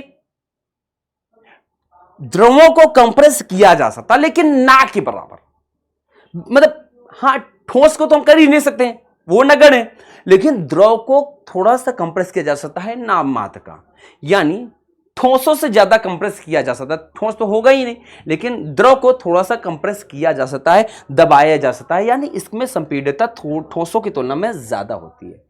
प्रसार, एक्सपेंड करना, हाँ, ये जैसे गर्म करोगी, लोहा थोड़ा सा एक्सपेंड करता है, लेकिन ये ज्यादा एक्सपेंड करता है। जैसे मान लो नॉर्मल पानी था 70 डिग्री, कुछ नहीं, पानी को किया 140, थोड़ा पानी का लेवल बढ़ने लगा, खौलने लगेगा, उबलने लगेगा, और हम क्या किए, इसको बंद रखे रहे, पानी का तापमान 140 कर दिए। 140 करने, यहां पे पानी नहीं, कोई द्रव समझ लो, कोई एक लिक्विड है। 70 में नॉर्मल था, 140 में थोड़ा सा लेवल बढ़ गया, और जैसे 180 किए, भदाक से बाहर आ गया। तेरी की कौन रोक के दिखाएगा? जैसे दूध है, दूध को गर्म करो, नॉर्मल है, शांत बैठा है, हल्का गर्म करोगे तो धीरे धीरे उसका लेवल बढ़ेगा, और जब बहुत ज्यादा हो जाएगा, कहेगा भैया मैं जा रहा हूं, बचा लो, मलाई बह गई। यही होता है यार, दूध बजाने में मलाई निकल जाती। मम्मी पापा कई बार मेरे को, पापा नहीं, मम्मी पापा क्या है, उनको कोई ध्यान नहीं देता, पापा ये सब चीज दूध देखेंगे का, मम्मी खूब बढ़ना, कह रही थी ना देख लेना, देखी नहीं, मैं काम कर रही थी, बर्तन धो रही थी, मेरी क्या गलती भाई भैया, ठीक है। तो इसमें क्या होता है, एक्सपेंडेशन ज्यादा होता है, ये ज्यादा प्रसारित होते हैं। अब गैस की बात करते हैं। कह रहा है गैस अवस्था एक ऐसी भौतिक अवस्था है जिसमें पदार्थ के अणु, कण या एक दूसरे से बहुत दूर दूर होते हैं। इनके कण तो ऐसे बहते हैं, कोई दिक्कत नहीं। मान लो इतना बड़ा बर्तन है, एक कण यहां, एक कण यहां, यहां दूर दूर, इनको कोई दिक्कत ही नहीं है, इनके बीच में आकर्षण बल होता ही नहीं है। रिक्त स्थान तो भर भर के खूब जगह होती है, जिसके वजह से यहां पे लिखा ना, इनके बीच में आकर्षण बल बहुत कम होता है, और यह कोई निश्चित आकार और आयतन नहीं रखती। गैसों का कोई आकार आयतन निश्चित नहीं होता, ये हर जगह फैल जाती हैं, बल्कि जिस पात्र में इसको रखा जाता है या उसका आकार आयतन ग्रहण कर लेती हैं। अब सिलेंडर में, जैसे मान लो ये सिलेंडर है, सिलेंडर में गैस को भर देंगे, तो सिलेंडर में गैस का आकार ले लेगी कि नहीं ले लेगी? बिल्कुल ले लेगी भाई, यही तो होता है। गैस को हम जिस आकार में भरेंगे वो उसका आकार ले लेती है। तो पहली बात ये जानो कि गैस के कारण बहुत दूर दूर होते हैं, आकर्षण बल होता ही नहीं, इनके बीच में रिक्त स्थान भर भर के पाया जाता है। ठोस में रिक्त स्थान बहुत कम, द्रव में थोड़ा सा ज्यादा, और गैस में रिक्त स्थान बहुत ज्यादा। अब रिक्त स्थान हो गया, अब आकर्षण बल ठोस में ज्यादा, आकर्षण बल ठोस में ज्यादा, ठोस से कम किसमें, द्रव में, और गैस में आकर्षण बल ना के बराबर होता है, जिसके कारण जब कोई परफ्यूम लगा के बगल से गुजरता है ना, कौन सा फॉग लगा है, ओहो फॉग चल रहा है। अब जैसे बगल से कोई गुजरा ऐसे ऐसे खूब दूर से, मतलब 2-4 मीटर दूर से गुजरेगा ना, तो पूरा कमरा मतलब महक जाएगा आसपास का माहौल। अभी मत कहो सर सिगरेट नशा वशा कर रहेगा, भांगो, कुछ नहीं, वो मैं ऐसे रिएक्ट कर रहा हूँ। तुम लोग कहते सर नशा वशा कर रहे हैं क्या, ऐसा वही नहीं। अब जैसे आप सिंपल समझो, कमरे में एक पूजा घर में धूप बत्ती जलाई जाती है, लेकिन वो धूप बत्ती पूरे कमरे में फैल जाती है। सब किचन में सब्जी बनती है लेकिन पूरे कमरे में महक जाती है ना, क्यों जा रही है, क्योंकि उसके जो कण है ना वो फैल रहे हैं, हर जगह फैल जा रहे हैं। कमरे से वहां पहुंचे, वहां से वहां पहुंचते हुए हमारे नाक में पहुंच गए, याद रखना, ठीक है। इनके कण बहुत ज्यादा फैलते हैं, क्योंकि इनके बीच में आकर्षण बल नहीं होता। फिर कह रहा है आकृति, भाई निश्चित नहीं होती, जिसमें हम रखेंगे उसी का आकार ले लेंगे, और इनके कण स्वतंत्र रूप से गति करते हैं। देखो, ठोस के कण स्वतंत्र रूप से गति नहीं करते, द्रव के कण भी स्वतंत्र रूप से गति नहीं करते, गति करते हैं लेकिन स्वतंत्र रूप से नहीं कि फैल जाए कहीं पर भी। लेकिन गैस के हैं, गैस के कण हैं, वो यहां पर भी हर जगह फैल जाएंगे, उनको कोई रोकने वाला नहीं है, ये स्वतंत्र रूप से फैलते हैं। यहां पे लिखा हुआ है अंतरा आणविक आकर्षण बल अत्यंत कम होता है, फलस्वरूप अणुओं की गति पूर्ण रूप से स्वतंत्र होती है, इसलिए गैसों की आकृति अनिश्चित होती है, ये किसी का भी आकार ले सकते हैं। अब जैसे बैलून है, बैलून में गैस भर दिया, बैलून का आकार ले लेगा, पैराशूट है यार, पैराशूट, ठीक है। यहां पे देखो ये धुआं छोड़ा जाएगा, ये धुआं जैसा चाहेगा वैसे फैल जाएगा। अब ये जैसे मोहतरमा जी हैं, ये धुएं के छल्ले रही उड़ाए, मोहतरमा जी फूक्का बार, मम्मी पापा इनका ध्यान नहीं दिए, बहु बिगड़ गई, इनका सुधारे पड़ी। बेटा अगर तुम लोग ये हाल किया ना, कसम से मेरे भाई हो करके, जितने भाई हो सब, मैं बड़ा भाई हो तुम्हारा, याद रखना, वो राज भैया लिखा ना, याद रखना बेटा, गोली मार दूंगा, ऐसी हरकत मत करना, ठीक है। मैं ये बताने के लिए बता रहा हूं कि जैसे ये छोड़ रही है ना, तो धुआं क्या कर रहा है, फैल। अब ऐसा तो नहीं कि इनके पास बस मुंह में ऐसे चिपका रहेगा धुआं, ऐसा नहीं, ये तो उड़ा देंगे। अब जो नहीं पीता उसके नाक में भी घुस जाएगा, क्यों, क्योंकि ये जो गैस है, इनके कणों के बीच में जो बल है वो नाक के बराबर होता है, इस वजह से यह हर जगह फैल जाएगा, ठीक है। सुधर जाओ भैया, शादी ना होई, पता नहीं मम्मी पापा कहां से ढूंढी है तुम्हें बड़े, अब तई ठीक ठाक तई सुंदर लागत है इस वजह, लेकिन बेटा ऐसे लक्षण वाले इनके जीवन बेकार होते है, संस्कार नहीं मिला इनका, क्यों, तुम लोग तो ऐसे नहीं हो। अब जैसे, अब जिस प्रकार का यहां पे सिलेंडर दिखाई दे रहा है, चाहे नाइट्रोजन गैस का, कोई भी गैस का, अब गैस को इसमें भरा गया होगा, इसमें भरा हो गया होगा, इसमें जिसमें हम जिस सिलेंडर में गैस को भरते हैं यह उसी का आकार ले लेता है। गैस का ही गुण है, गैस को हम जिस सिलेंडर में डालेंगे गैस यह उसी का आकार ले लेगा। बात क्लियर रखना, ठीक, इस बात को एकदम से क्लियर रखो। अब आता है आयतन, गैस का आयतन भैया क्या ही निश्चित होगा, ये फैलता रहता है। गैस के अणुओं के मध्य लगने वाला अंतरा आणविक आकर्षण बल नगण्य होता है, यही कारण है इनका आयतन भी निश्चित नहीं होता है। अर्थात जिस बर्तन में, जिस पात्र में इनको रखा जाएगा, गुब्बारे में भरेंगे तो गुब्बारे का आकार ले लेगा, सिलेंडर में भरेंगे तो सिलेंडर का आकार लेगा, यानी जिसमें हम भरेंगे यह इसका आकार ले लेगा और उसी के हिसाब से इसका आयतन डिसाइड हो जाएगा, हाँ इसका ये आयतन है, यानी ये लिखा है यह उसी की आकृति और आयतन ग्रहण कर लेती है। तो दोनों अनिश्चित होता है, इस बात का ध्यान रखना। इनकी डेंसिटी भी बहुत कम होती है, ठोस और द्रव की तुलना में इनकी डेंसिटी, इनका घनत्व बहुत कम होता है। कहां से घनत्व होगा, फैले रहते हैं सारे कण इधर से उधर, इधर से उधर, तो इनके कण दूर दूर होने की वजह से, बहुत दूर दूर होने की वजह से इनका जो घनत्व होता है ना वो एकदम से कम होता है, ठीक है, ना के बराबर होता है। अब आता है कंप्रेस। हाँ भाई ये सबसे अच्छा गुण इसमें पाया जाता है कि इसको हम कंप्रेस कर सकते हैं, खूब हचक हचक हचक हचक के भर सकते हैं। अब जैसे घर में जो हमारे यहां जो एलपीजी सिलेंडर आता है ना, लिक्विड पेट्रोलियम गैस, अब उसमें जो गैस भरी जाती है ना वो पहले गैस होती है, लेकिन भर भर के जब खूब कंप्रेस करते हैं ना वो द्रव हो जाती है। यानी हम कंप्रेस करके, दाब लगा करके हम क्या कर सकते हैं, अवस्था परिवर्तन कर सकते हैं, जिसके बारे में हम अभी पढ़ेंगे। लेकिन अभी आप ये समझो कि गैस को कंप्रेस किया जा सकता है, क्योंकि इनके बीच में रिक्त स्थान बहुत होता है। कण इतना दूर दूर थे, इतना दूर दूर थे, हमने कहा इतना दूर अच्छा नहीं लग रहा है। मान लो ऐसे समझो, कण ऐसे फैले थे, कण ऐसे फैले थे, हमने क्या किया, इनको कंप्रेस करके हमने कहा तुम इतने में अच्छे नहीं लग रहे हो, हमने इनको इतने में भर दिया। तो अब क्या वो कि पहले कण बहुत गति कर रहे थे, अब कण गति नहीं कर पाएंगे। तो जब कण गति नहीं कर पाएंगे, कण को पास ला देंगे ना, तो ये गैस से द्रव में चेंज हो जाएंगे। किसमें? द्रव में चेंज हो सकते हैं। और कंप्रेस करेंगे तो हमारे सॉलिड में भी चेंज हो सकते हैं। लेकिन ये याद रखना, गैस को कंप्रेस किया जा सकता है। एग्जांपल में बता देना, हमारे घर में आने वाला लिक्विड पेट्रोलियम गैस या फिर एलपीजी सिलेंडर, जिसे हम लोग कंप्रेस करके ही गैस इसमें भरते हैं। अब आता है बेटा one of the most important topic, most important topic, अवस्था परिवर्तन। कह रहे ये जो अवस्था परिवर्तन क्या है, सिंपल सी बात समझना अवस्था परिवर्तन में, कि ठोस से द्रव में बदलना, द्रव से गैस में बदलना, गैस से द्रव में, और द्रव से ठोस में बदलना, यही अवस्था परिवर्तन होता है। क्या? ठोस से द्रव, द्रव से गैस, गैस से ठोस, ठोस से द्रव, यही बेटा हमारा अवस्था परिवर्तन कहलाता है। ठीक है। अब इस अवस्था परिवर्तन में टेम्परेचर का क्या रोल है, यह हम लोग जानने वाले हैं। क्या तापमान की वजह से कोई इफेक्ट पड़ेगा क्या? हमने कहा हाँ, बहुत पड़ेगा।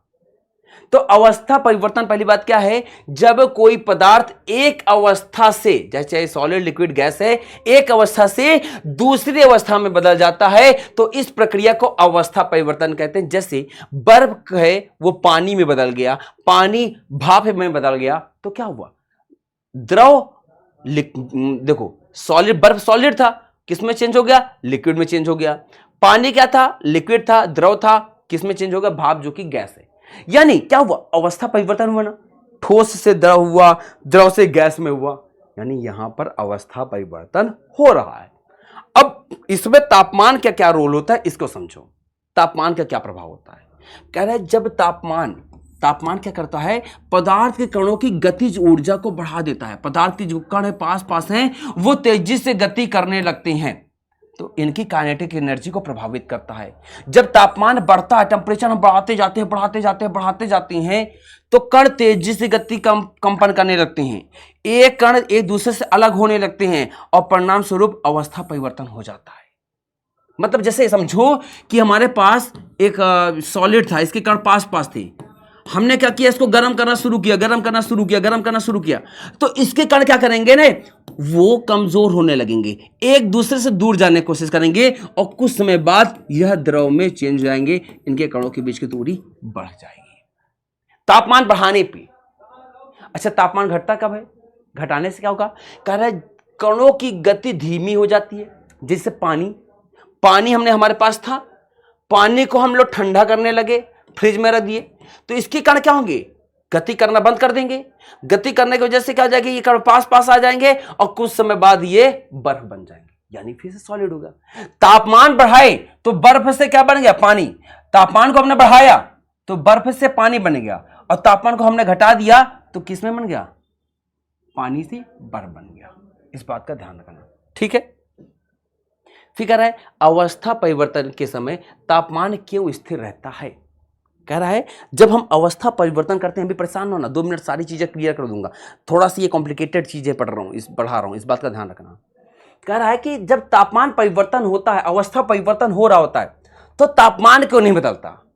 अब आप समझो, कह रहा है जब कोई पदार्थ एक अवस्था से दूसरी अवस्था में बदलता है, यानी ठोस से द्रव में जाता है, यानी बर्फ से किसमें, पानी में बदलता है, तो कुछ समय के लिए स्थिर हो जाता है, तापमान एकदम से बढ़ने बंद हो जाएगा, जब शांत हो जाएगा। क्यों? क्योंकि उस समय दी गई जो ऊष्मा होती है तापमान बढ़ाने में नहीं, बल्कि कणों की एक दूसरे से अलग करने में या फिर जोड़ने में लगाती है, और इसी को गुप्त ऊष्मा कहते हैं, लेटेंट हीट। अब समझो क्या होता है, जब बर्फ होता है हमारा, बर्फ पिघलना कब शुरू होता है, 0 डिग्री सेल्सियस पे। हमने क्या किया, ये आसपास से तापमान खींचेगा, टेम्परेचर लेगा, हीट लेगा, लेकिन अब ये जैसे हीट लिया तो इसका टेम्परेचर बढ़ना चाहिए, पानी का 0 से 1 2 3 4 होना चाहिए, नहीं होगा, वो 0 ही टेम्परेचर रहेगा, तो फिर जाएगा कहां? हीट तो ये बराबर इसको मिल रही है, तो ये टेम्परेचर बढ़ क्यों नहीं रहा है? होगा क्या कि जो एक्स्ट्रा हीट ये ले रहा है बर्फ, वो सारी हीट इसके कण जो पास पास है ना, उस कण को दूर दूर करने के लिए में खर्च हो जाएगा, जिससे ये द्रव में चेंज हो जाए। जब तक ये द्रव में चेंज होगा तब तक इसका टेम्परेचर 0 डिग्री सेल्सियस रहेगा। तो जो एक्स्ट्रा हीट इसको दी गई, मान लो 5 डिग्री सेल्सियस का तापमान हमने एक्स्ट्रा इसको दिया, तो ये जो 5 डिग्री सेल्सियस हमने इसको दिया, तो ये टेम्परेचर में न बढ़ा करके, टेम्परेचर नहीं बढ़ा, 0 का 0 रह गया। तो हुआ क्या कि ये जो 5 डिग्री सेल्सियस का तापमान था, हीट थी, ऊष्मा थी, उसने ये जो कण पास पास थे ना, इन कण को दूर दूर करने का काम किया, जिसके वजह से अवस्था परिवर्तन हो सके। तो बेटा ये जो ऊष्मा जो छिपी रह गई, जो टेम्परेचर में परिवर्तन नहीं लाने दी, इसी को कहते हैं गुप्त ऊष्मा। यहां पे लिखा है ना कि कणों को एक दूसरे से अलग करने में खर्च हो जाती है, और इसी को ही कहते हैं गुप्त ऊष्मा कहते हैं। अब आओ, अब समझो गलनांक क्या है। कह रहा है गलनांक क्या है? यह वह तापमान होता है जिस पर कोई ठोस पदार्थ पिघल करके द्रव बदल जाता है। वह तापमान जिस पे कोई ठोस पदार्थ पिघल करके द्रव बन जाए। ठोस पदार्थ पिघल करके क्या बन जाए? द्रव बन जाए, इसी को गलनांक कहते हैं। और गलनांक, जिससे बर्फ का गलनांक कितना होता है? 0 डिग्री सेल्सियस। इस तापमान पे क्या होता है? पानी पिघलना, बर्फ क्या हो जाता है? पिघलना शुरू हो जाता है। कितने तापमान पे बेटा? 0 डिग्री सेल्सियस। इसी प्रकार से बहुत सारी चीजें, जैसे हमारा लोहा है या जो भी है, सभी का गलनांक अलग अलग है। यानी वह तापमान जिस पर कोई ठोस पिघलने लग जाए, पिघल के बहने लग जाए, तो उससे हम क्या कहते हैं? गलनांक कहते हैं। विशेष बात क्या है? गलनांक पर ठोस अवस्था में ऊर्जा दी जाती है, लेकिन तापमान 0 डिग्री सेल्सियस ही रहता है, क्योंकि यह ऊर्जा गुप्त ऊष्मा के रूप में काम आती है। अब देखो, बर्फ था, 0 डिग्री सेल्सियस पे पिघलना शुरू हो गया। अब ऐसे ही तो है नहीं कितने में पिघल जाएगा। हमने एक्स्ट्रा हीट दी इसको, लेकिन वो हीट किसके रूप में चली गई? गुप्त ऊष्मा के रूप में चली गई। गुप्त ऊष्मा के रूप में चली गई। गुप्त ऊष्मा क्या कर रही है? गुप्त ऊष्मा क्या कर रही है? कणों के बीच की दूरी बढ़ा रही है। कणों के बीच दूरी बढ़ा रही है, ताकि ये जो ठोस है वो द्रव में कन्वर्ट हो सके। याद रखना, ये बेटा हमारी गुप्त ऊष्मा होती है, और इससे गलन की गुप्त ऊष्मा कहते हैं। क्या कहते हैं? ये जो ऊष्मा, इसको गलनांक में जो इसको गलाने का काम करी बर्फ को, इसे गलन की गुप्त ऊष्मा कहते हैं। क्या कहते हैं? गलन की गुप्त ऊष्मा कहा जाता है। बेटा मैं जितनी चीजें पढ़ा रहा हूं ना, जितने विस्तार से, जितने डीप में एक ही पॉइंट बता रहा हूं, ऐसा कहीं ना मिलने वाला है, इस बात का ध्यान रखना। फिर आगे देखो, फिर आता क्वथनांक।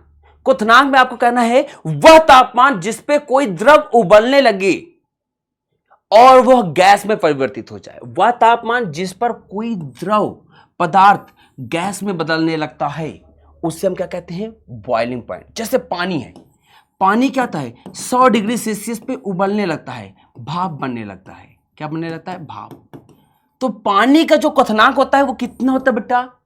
100 डिग्री सेल्सियस होता है। इस तापमान पानी उबलने लगता है, गैस में बदलने लगता है। तो है क्या?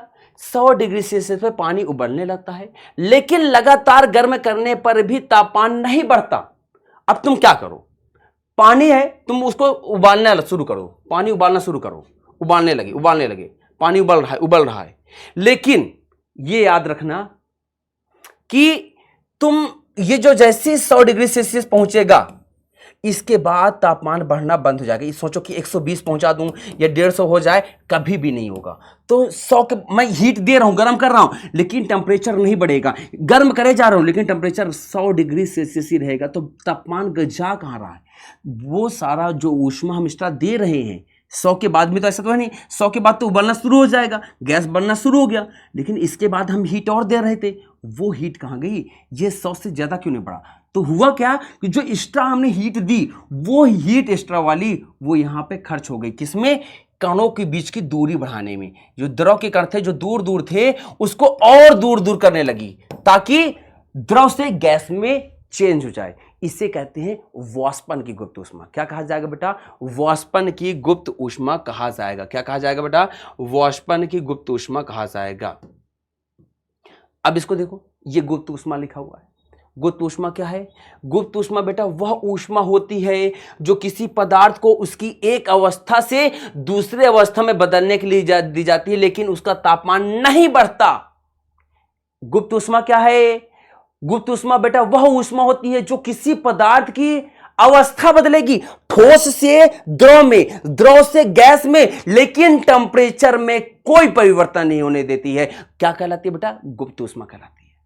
और इसका काम क्या होता है कि कणों के बीच में जो बंधन है, कण के जो पास है, उन कणों के बीच की दूरी को बढ़ा देना। क्या करना? कणों के बीच की दूरी को बढ़ा देना ही इसका मुख्य कार्य होता है। किसका? गुप्त ऊष्मा का। क्या यहां तक बात क्लियर है? हाँ, मुझे जहां तक लगता है बहुत सारे बच्चों की बात क्लियर ही होगी।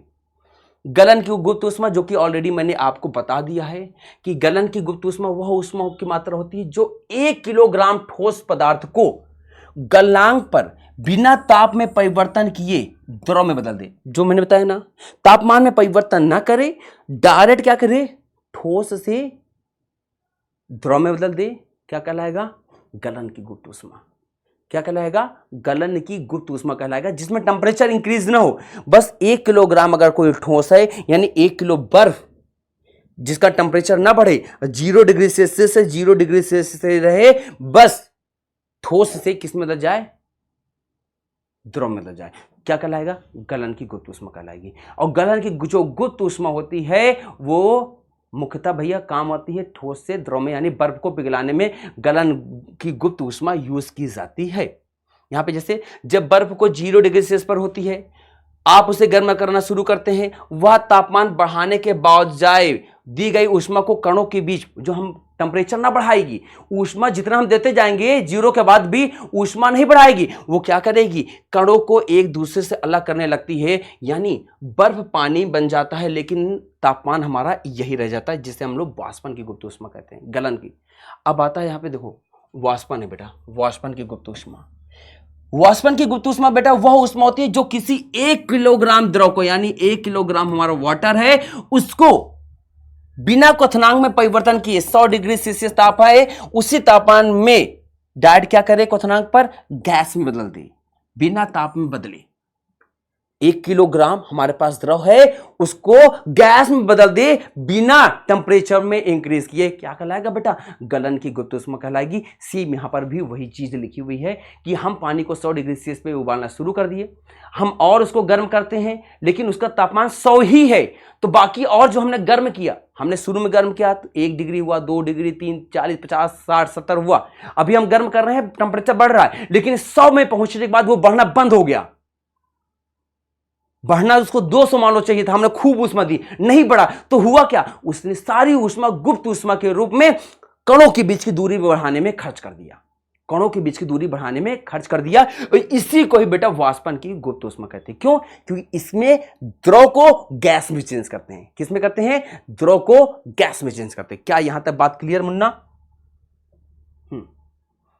निष्कर्ष, गलन की जो गुप्त ऊष्मा है, सबकी जो गुप्त ऊष्मा है, इनका काम क्या होता है? तापमान बढ़ाना नहीं होता है, बल्कि अवस्था में बदलना होता है। इसलिए अवस्था परिवर्तन के समय तापमान में कोई परिवर्तन नहीं आता और गलन में कम ऊर्जा लगती है, जबकि वाष्पन में ज्यादा ऊर्जा लगा करती है। अच्छा, यह कह रहा है कि अवस्था परिवर्तन में दाब का प्रभाव, कि अगर हम दाब लगाएं तो क्या अवस्था परिवर्तन होगा? हमने कहा हां बिल्कुल होगा। मान लो तुम्हारे पास गैस है, क्या है? गैस है, और तुम क्या कर रहे कि इसमें भैया प्रेशर लगाने लगे, हचक हचक के बल लगा रहे हो। यहां पे गैस भरी हुई थी, गैस भरी हुई थी, यहां पे ऊपर लगाया पिस्टन तुमने दबाने के लिए, दबाते चले गए, दबाते चले गए, तो जो हमारी जो गैस है, वो जो एलपीजी गैस, वो क्या हो गई? लिक्विड में चेंज हो गई। जो हमारे यहाँ घर की घरेलू गैस होती है ना, वो लिक्विड के जो सिलेंडर है उसमें पानी के रूप में, लिक्विड के रूप में हमारी गैस होती है। क्यों? उसमें कंप्रेस करके भरा जाता है। यानी जब हम कणों को पास लाएंगे, प्रेस किया जाएगा, दबाव डाला जाएगा, तो वह अपना अवस्था परिवर्तित कर देगी। यानी अवस्था परिवर्तन में दाब का प्रभाव पड़ता ही पड़ता है। इस बात को एकदम से क्लियर रखना, ठीक है? ये क्या है?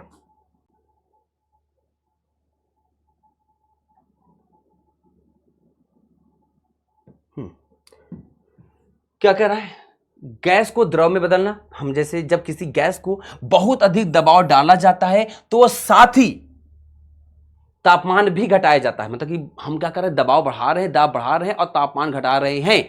तो इस स्थिति में क्या होता है, वह गैस से द्रव में बदल जाती है। जैसे हमारी एलपीजी सिलेंडर, ये भी जो गैस थी ये भी हमारी गैस के फॉर्म में थी, लेकिन हमने इसको जब सिलेंडर में कंप्रेस करके भरते हैं तो यह द्रव के रूप में चेंज हो जाती है।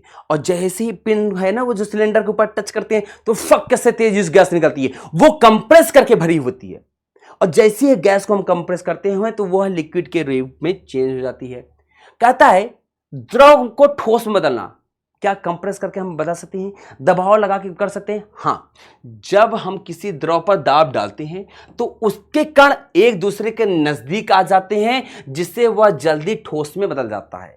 यानी अगर हम किसी चीज को कंप्रेस करेंगे, दबाव डालेंगे, दाब डालने पर अवस्था परिवर्तन होता है। हम गैस को लिक्विड में चेंज कर सके, लिक्विड को और प्रेस करेंगे, द्रव को और, देखो गैस को प्रेस किया द्रव में बदला, द्रव को और प्रेस करेंगे तो ठोस में बदल जाएगा, और ठोस को और प्रेस करेंगे तो वो द्रव में बदल जाएगा। यानी ओवरऑल ये बात समझो कि हम दाब डाल करके अवस्था परिवर्तित कर सकते हैं, इस बात का ध्यान रखना। अब अवस्था परिवर्तन की जब बात होती है तो वहां पर सबसे बड़ी बात आती है, हम लोग की जो सिलेबस में है वो है ऊर्ध्वपातन और हमारा वाष्पीकरण। ये वाष्पीकरण होता क्या है इसको समझते हैं। कह रहा जब कोई द्रव पदार्थ जैसे पानी अपनी सतह से गैस में धीरे धीरे बदलता है, मतलब कि जो पानी है वो धीरे धीरे धीरे धीरे धीरे जब गैस में बदलने लगता है, गैस में ट्रांसफर होने लगता है, तो यह क्या कहलाता है, वाष्पीकरण कहलाता है। द्रव का वाष्प में बदलना, द्रव का गर्म होकर के पानी बदल जाना क्या कहलाता है, वाष्पीकरण कहलाता है। क्या कहलाता है, वाष्पीकरण कहलाता है। यह सामान्यतः ताप पर भी हो सकता, तापमान पर भी हो सकता है, अगर टेम्परेचर बढ़ा कम हो गया, सामान्य ताप पर भी यह गैस में बदल सकता है। अब क्या कर रहा है, यह सतह पर होने वाली एक धीमी प्रक्रिया है जो बिना उबाल की होती है। अब जैसे हमारा छत में पानी रख के आओ, छत में पानी रख के आओगे, कुछ समय बाद तुम देखोगे कि वो पानी कम हो गया, तो हुआ क्या, वो वाष्प बन के उड़ गया, ठीक है, उसका वाष्पीकरण हो गया। अब आगे देखो, किसी द्रव के अणुओं में लगातार गति होती है, कुछ अणुओं में ऊर्जा ज्यादा होती है, ये तेज अणु सतह से बाहर निकल करके गैस में बदल जाते हैं, और यही वाष्पीकरण है। क्या है, यही वाष्पीकरण होता है। धीरे धीरे जो कण वो आगे की ओर बढ़ते रहते हैं, बढ़ते रहते हैं, बढ़ते रहते हैं। यानी जैसे जैसे हम पानी को गर्म करेंगे, अब देखो ऐसा जरूरी नहीं है कि हम बढ़िया जब तक गैस सिलेंडर लगा के ना गर्म करेंगे वाष्पीकरण नहीं होगा। अब ऐसा ना होता तो भाई बारिश ही ना हो। क्यों, क्योंकि बारिश होने में सबसे बड़ा योगदान हमारे वाष्पीकरण का होता है। जो तालाब का पानी होता है, नदी का पानी होता है, जब सूर्य के प्रकाश किरण पड़ती ना तो ये गर्म होकर के ऊपर उड़ने लगता है। क्या होता है, गर्म होकर के ऊपर उड़ने लगता है। और ये जब वाष्प ऊपर उड़ता है, जो द्रव के कण हैं वो हल्के होकर के ऊपर गर्म होकर के जब ऊपर उड़ने लगते हैं, तो इसी को वाष्पीकरण कहा जाता है। क्या कहते हैं, वाष्पीकरण कहते हैं। जल का वाष्प में बदलना वाष्पीकरण कहलाता है। जैसे यहां पर आप देख सकते हो, ये पानी भरा है, सूर्य के जैसे हमारा वेपराइजेशन हुआ, अब हमारा बादल बना, बादल ठंडा हो गए, ठंडा होकर के फिर बरसात हो गई, ठंडा होकर क्या हो गया, बरसात हो गया, क्या कहलाया, अवस्था परिवर्तन कहलाया, वाष्पीकरण। यानी जल का वाष्प में बदल करके बादल बन जाना, जो कुछ बने वो हमारा अलग मैटर है, लेकिन आप ये समझो कि जल का वाष्प में बदलना क्या कहलाता है, वाष्पीकरण कहलाता है। अब इसके कुछ चीजें हैं, हम लोग समझते हैं कि वाष्पीकरण से शीतलन कैसे होता है। शीतलन मतलब ठंडा कैसे फील होता है। कह रहा है जब कोई अणु द्रव से बाहर निकलता है, जब कोई अणु, मान लो हमारे पास पानी था, यहां पे द्रव भरा हुआ था, जब कोई अणु इस द्रव से बाहर निकलेगा, कह रहा कि मैं ये जा रहा हूं, तो वह ऊष्मा अपने साथ साथ ले जाता, कुछ हीट भी अपने साथ साथ ले जाता है, और इससे बचे हुए द्रव की औसत ऊर्जा घट जाती है और उसका तापमान कम हो जाता है। भाई जैसे ये जब ऊपर जाएगा तो ये कुछ हीट लेके जाएगा, और जब ये हीट लेके जाएगा तो इसमें हीट में कुछ कमी आएगी कि नहीं आएगी, जाहिर सी बात आएगी। और यही कारण होता है कि वाष्पीकरण से शीतलन होता है। जब वाष्पीकरण होता रहता है, पानी से ऊपर जाता है ना, तो मान लो पानी ठंडा क्यों रहता है अधिकतर, जब कोई चीज़ ऐसे है ना, तो उसके जो कण होते हैं ना, वो ऊपर उठ के वाष्प बन के उड़ते रहते हैं। तो जब वो ऊपर वाष्प बन के जो ऊपर उठ रहा है वाष्पीकरण के द्वारा, तो जो बाकी बचा हुआ पानी है ना, वो ठंडा हो जाएगा। क्यों? उसका तापमान घट जाएगा, क्योंकि जो कण निकल के गया है वो क्या किया है कि इस पानी से कुछ ऊर्जा, कुछ एनर्जी वो खुद लेकर के चला गया है, जिसके वजह से हमें वाष्पीकरण से शीतलन होता है। अब जैसे समझो, पसीना आना और ठंड लगना, जिससे गर्मी में शरीर पसीना छोड़ता है, पसीना आया, अब यह पसीना त्वचा की सतह से वाष्पित होता है। हम जैसे कूलर पंखा के सामने बैठ गए, अब वाष्पन के कारण क्या होता है, ये जो ऊष्मा ऊपर उठती है, जो पसीना बह रहा है, जैसे ये मोहतरमा जी हैं, इनको भैया बहुत गर्मी है, ये भी गर्मी इनको लग रही है। अब जब ये कूलर पंखा के सामने बैठेंगी तो इनका ठंडा लगता है। क्यों लगता है? हम ही लोग जब पसीना आता है और जैसे स्कूल से आए, मम्मी बहुत थक गए, और कूलर के सामने बैठ जाते हो। अब जब कूलर के सामने बैठते हो तो उसके बाद बहुत ठंडा लगता है। क्यों? क्योंकि जो पसीने के कण हैं वाष्प बन के उड़ना शुरू करते हैं। जैसे पानी की एक बूंद, जब ये पसीना की एक बूंद मेरे सतह से उड़ेगी तो वो क्या करेगी, कुछ ऊर्जा लेके चली जाएगी, कुछ हीट लेके जाएगी, और जैसे कुछ हीट लेके जाएगी तो यहाँ का माहौल क्या होगा, हल्का ठंडा होगा। तो वही कह रहा है कि पसीना त्वचा की सतह से वाष्पित होता है और वाष्पन के लिए ऊष्मा त्वचा से ली जाती है। जब वाष्पन होगा तो हीट चाहिए, वो हीट कहाँ से मिलेगी, हमारे इस सरफेस से मिलेगी, हमारे सतह से मिलेगी, हमारे स्किन से मिलेगी, वो ऊष्मा लेके चली जाएगी, और जिससे हमें त्वचा ठंड महसूस होती है। लगेगा आहा, यही तो सुकून है, ऐसे तो जिंदगी चाहिए। तो यही हमारा क्या कहलाता है भैया, वाष्पीकरण का शीतलन कहलाता है। गर्मियों में भीगे कपड़े सुखाना, हवा में रखे कपड़ों के पानी के कारण धीरे धीरे उड़ जाते हैं, यही वाष्पीकरण के कारण होता है। भाई क्या कहता है, हवा में अगर हम कपड़े रख दें तो पानी के कण धीरे धीरे उड़ जाते हैं, यह भी वाष्पीकरण के कारण होता है। आसपास की गर्मी का उपयोग होता है, इसलिए ठंडा भी लगता है। कहता है आसपास की गर्मी का उपयोग वो करते हैं, जिसकी वजह से ठंडा भी लगता है। कपड़े आसपास तुम खूब रख दो।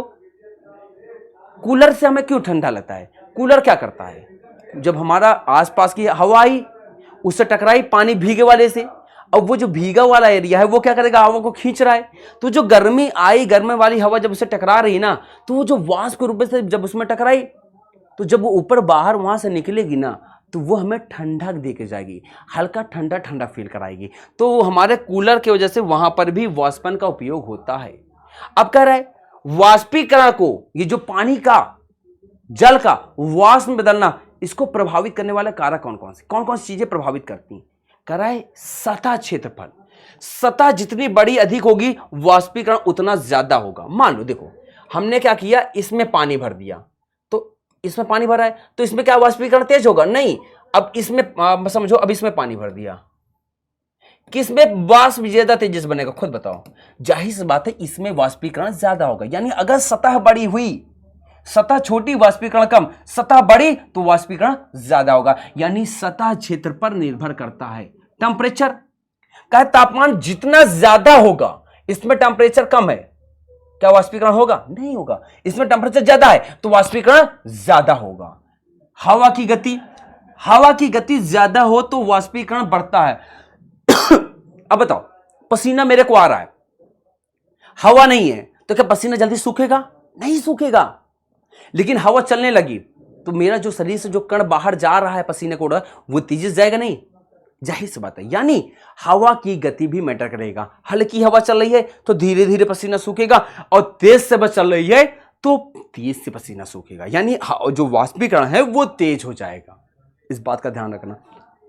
आर्द्रता यानी नमी, वातावरण में नमी ज्यादा हो तो वाष्पीकरण धीमा होगा। अब मानो जैसे ठंडी है, ठंडी में क्या होता है, नमी ज्यादा होती है हर जगह, तो कपड़े सूखते हैं क्या जल्दी? ठंडी में कपड़े सूखते हैं क्या तुम्हारे जल्दी? जबकि गर्मी में कपड़े जल्दी सूख जाते हैं। क्यों? क्योंकि गर्मी में नमी नहीं होती, हर जगह सूखा सूखा पड़ा रहता है, नमी नहीं होती है। लेकिन ठंडी में हर जगह नमी पाई जाती है, दीवार छो कपड़ा कोई भी, वहां पे नमी ज्यादा पाई जाती है, जिसके वजह से शीतलन ज्यादा होता है। क्या होता है? मतलब वाष्पीकरण ज्यादा होता है। यानी अगर नमी ज्यादा है तो शीतलन मतलब वाष्पीकरण कम होगा, नमी है तो वाष्पीकरण कम होगा, और अगर नमी नहीं है तो वाष्पीकरण ज्यादा होगा। यानी नमी पर भी, यानी आर्द्रता पर भी डिपेंड करता है।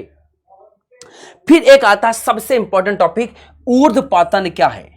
कह रहा है जब कोई ठोस पदार्थ सीधे गैस में बदल जाता है, क्या कर रहा है, जब कोई ठोस पदार्थ सीधे गैस में बदल जाता है बिना द्रव अवस्था में आए, तो इसे कहते हैं हम लोग ऊर्ध्वपातन। अब जैसे कपूर को जलाए हो तो क्या कपूर को देखे हो ठोस होता है, जब इसको हम जलाते हैं तो क्या वो पानी के रूप में चेंज होता है, क्या लिक्विड। जैसे घी है, घी को जलाना होता तो मान लो ठोस है तो द्रव में मतलब लिक्विड होगा, फिर वो जल के खत्म होता है। लेकिन कपूर को जब जलाते हैं तो आपने देखा होगा कि कभी भी वो द्रव में चेंज नहीं होता, वो डायरेक्ट ऐसे ही गैस में उड़ जाता है। या फिर आपने कभी भी कई चीज़ें देखी होंगी, जैसे जो टॉयलेट में रखा होता है या बहुत सारी चीज़ें ये देखो, या फिर सब वाइट वाइट गोली होती है जिसको हम अपने कपड़े वपड़े के पास रख देते हैं, पूरा जब रजाई उजाई रखी जाती है ताकि चूहे ना बिल्ली ना आए, लेकिन कुछ समय बाद वो धीरे धीरे खत्म हो जाते हैं। क्यों? कि वो धीरे धीरे ठोस से डायरेक्ट में गैस में बदल जाते हैं।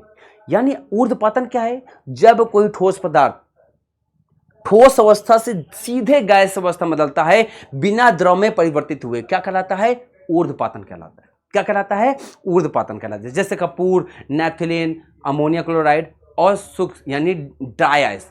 शादी ब्याह में देखे होगे ना कि वो खूब आसपास खूब धुआं हुआ फैला रहता है ना, शादी में खूब माहौल पिक्चर वाला भगवान वाला मतलब बना देते हैं कि हाँ स्वर्ग में आ गए। मतलब उसमें क्या यूज होता है, वो ड्राई आइस ही डालते हैं। वो जो ड्राई आइस होती है वो जो कि कार्बन डाइऑक्साइड से बनी होती है। अब होता क्या है, कार्बन डाइऑक्साइड गैस को कंप्रेस करके बनाते हैं। अब सॉलिड तो हो गया, अब ये क्या होता है कि जैसे ही इसको टेम्परेचर मिलता है ये क्या करता है, सॉलिड से डायरेक्ट गैस में चेंज होता है, लिक्विड में चेंज नहीं होता। तो ये सारे ऊर्ध्वपातन क्या है, जब कोई पदार्थ ठोस अवस्था से बिना द्रव अवस्था में बदले सीधे गैस में बदल जाते हैं तो इसको क्या कहा जाता है, ऊर्ध्वपातन कहा जाता है। उदाहरण में है सूखी बर्फ, जैसे ड्राई आइस। कह रहे जब इसे हाथ में रखते हैं तो यह खुले में छोड़ते हैं तो ये सीधे गैस बन जाती है। यह प्रक्रिया तेजी से ऊष्मा सोखती है, इसलिए आसपास धुआं जैसा गैस बनता है और हमें ठंड लगने लगती है। ड्राई आइस बहुत ठंडा होता है, यह क्या करता है, आसपास से हीट एब्जॉर्ब करना शुरू करती है ना, इस वजह से ऐसा धुआं जैसा हमें दिखाई देता है। शादी ब्याह में कभी जाना ना, अच्छी बड़ी वाली शादी में तुमने देखा होगा कि मटके लगे रहते हैं, उनसे भैया भाप निकलना शुरू हो जाता है। तो भाप कैसे है, जो वो ड्राई आइस का ही इस्तेमाल करते हैं। क्या इस्तेमाल करते हैं, ड्राई आइस का। आवाज से जाना तो कहते ड्राई आइस क्या है, कहते ना कार्बन डाइऑक्साइड का ही रूप है। जो कार्बन डाइऑक्साइड को एकदम ठंडा कर देते हैं, जमा देते हैं, तो उसे क्या कहते हैं, ड्राई आइस कहते हैं। ठीक है, क्लियर है। तो एक बात, पहली बात तो ये सभी बच्चों के लिए है, ये मेरी इंस्टा आईडी है। अगर आप चाह रहे हो कि क्लास 9th में आपके बेहतरीन मार्क्स आए, आपको साइंस में कोई प्रॉब्लम आ रही है, तो इंस्टाग्राम में राज सर विद्याकुल है, सर्च कर लेना। जो तुम्हें डाउट्स हो, जो तुम्हें समस्या है, जहां पर समस्या आ रही है उसको बता देना। पहले तो वीडियो सेक्शन में कमेंट कर देना, नहीं है तो यहां पर आकर के मुझसे अपनी पर्सनल बात शेयर कर सकती हो कि सर मुझे यहां पे प्रॉब्लम आ रही है, मुझे ये समझ नहीं आता, मैं आगे चल करके अच्छा बेहतरीन करना चाहता हूं लेकिन अभी तक मैंने अच्छा नहीं किया, क्या कहना करूं, कैसे करूं, नोट्स कैसे बनाऊं। बहुत सारी आपकी समस्याएं होती है, मैं आप सभी की समस्याओं का जवाब जरूर दूंगा। तो प्यारे बच्चों, आपको क्या करना है, सिंपली राज सर विद्याकुल में आकर के आपको हमसे बात करनी है। तो फिलहाल आज की क्लास बेटा यहीं पर खत्म होती है। मैंने इस चैप्टर के जितने भी मोस्ट इंपोर्टेंट टॉपिक आपके एनसीईआरटी के अकॉर्डिंग है, मैंने सब कुछ पढ़ा दिया है। सॉरी, सारे टॉपिक्स मैंने आज क्लियर कर दिए, आपके सारे पढ़ा दिए। इसकी बाद की क्लास में मैं इसके सारे क्वेश्चंस भी करा दूंगा। तो प्यारे बच्चों, आज की क्लास जो है यहीं पर खत्म होती है। अगर अच्छी लगी हो तो एक बात और, नालायकों खुद से मत पढ़ना, दोस्त यार हैं उनको बता देना, ये ले शेयर कर देना, ग्रुप हर जगह ले भैया, पढ़ ले, तू भी पढ़ ले, तू भी पढ़ ले, हर जगह शेयर कर दो। तो प्यारे बच्चों, फिर अब मिलते हैं अगली क्लास में, तब तक के लिए नमस्कार, राधे राधे, जय हिंद।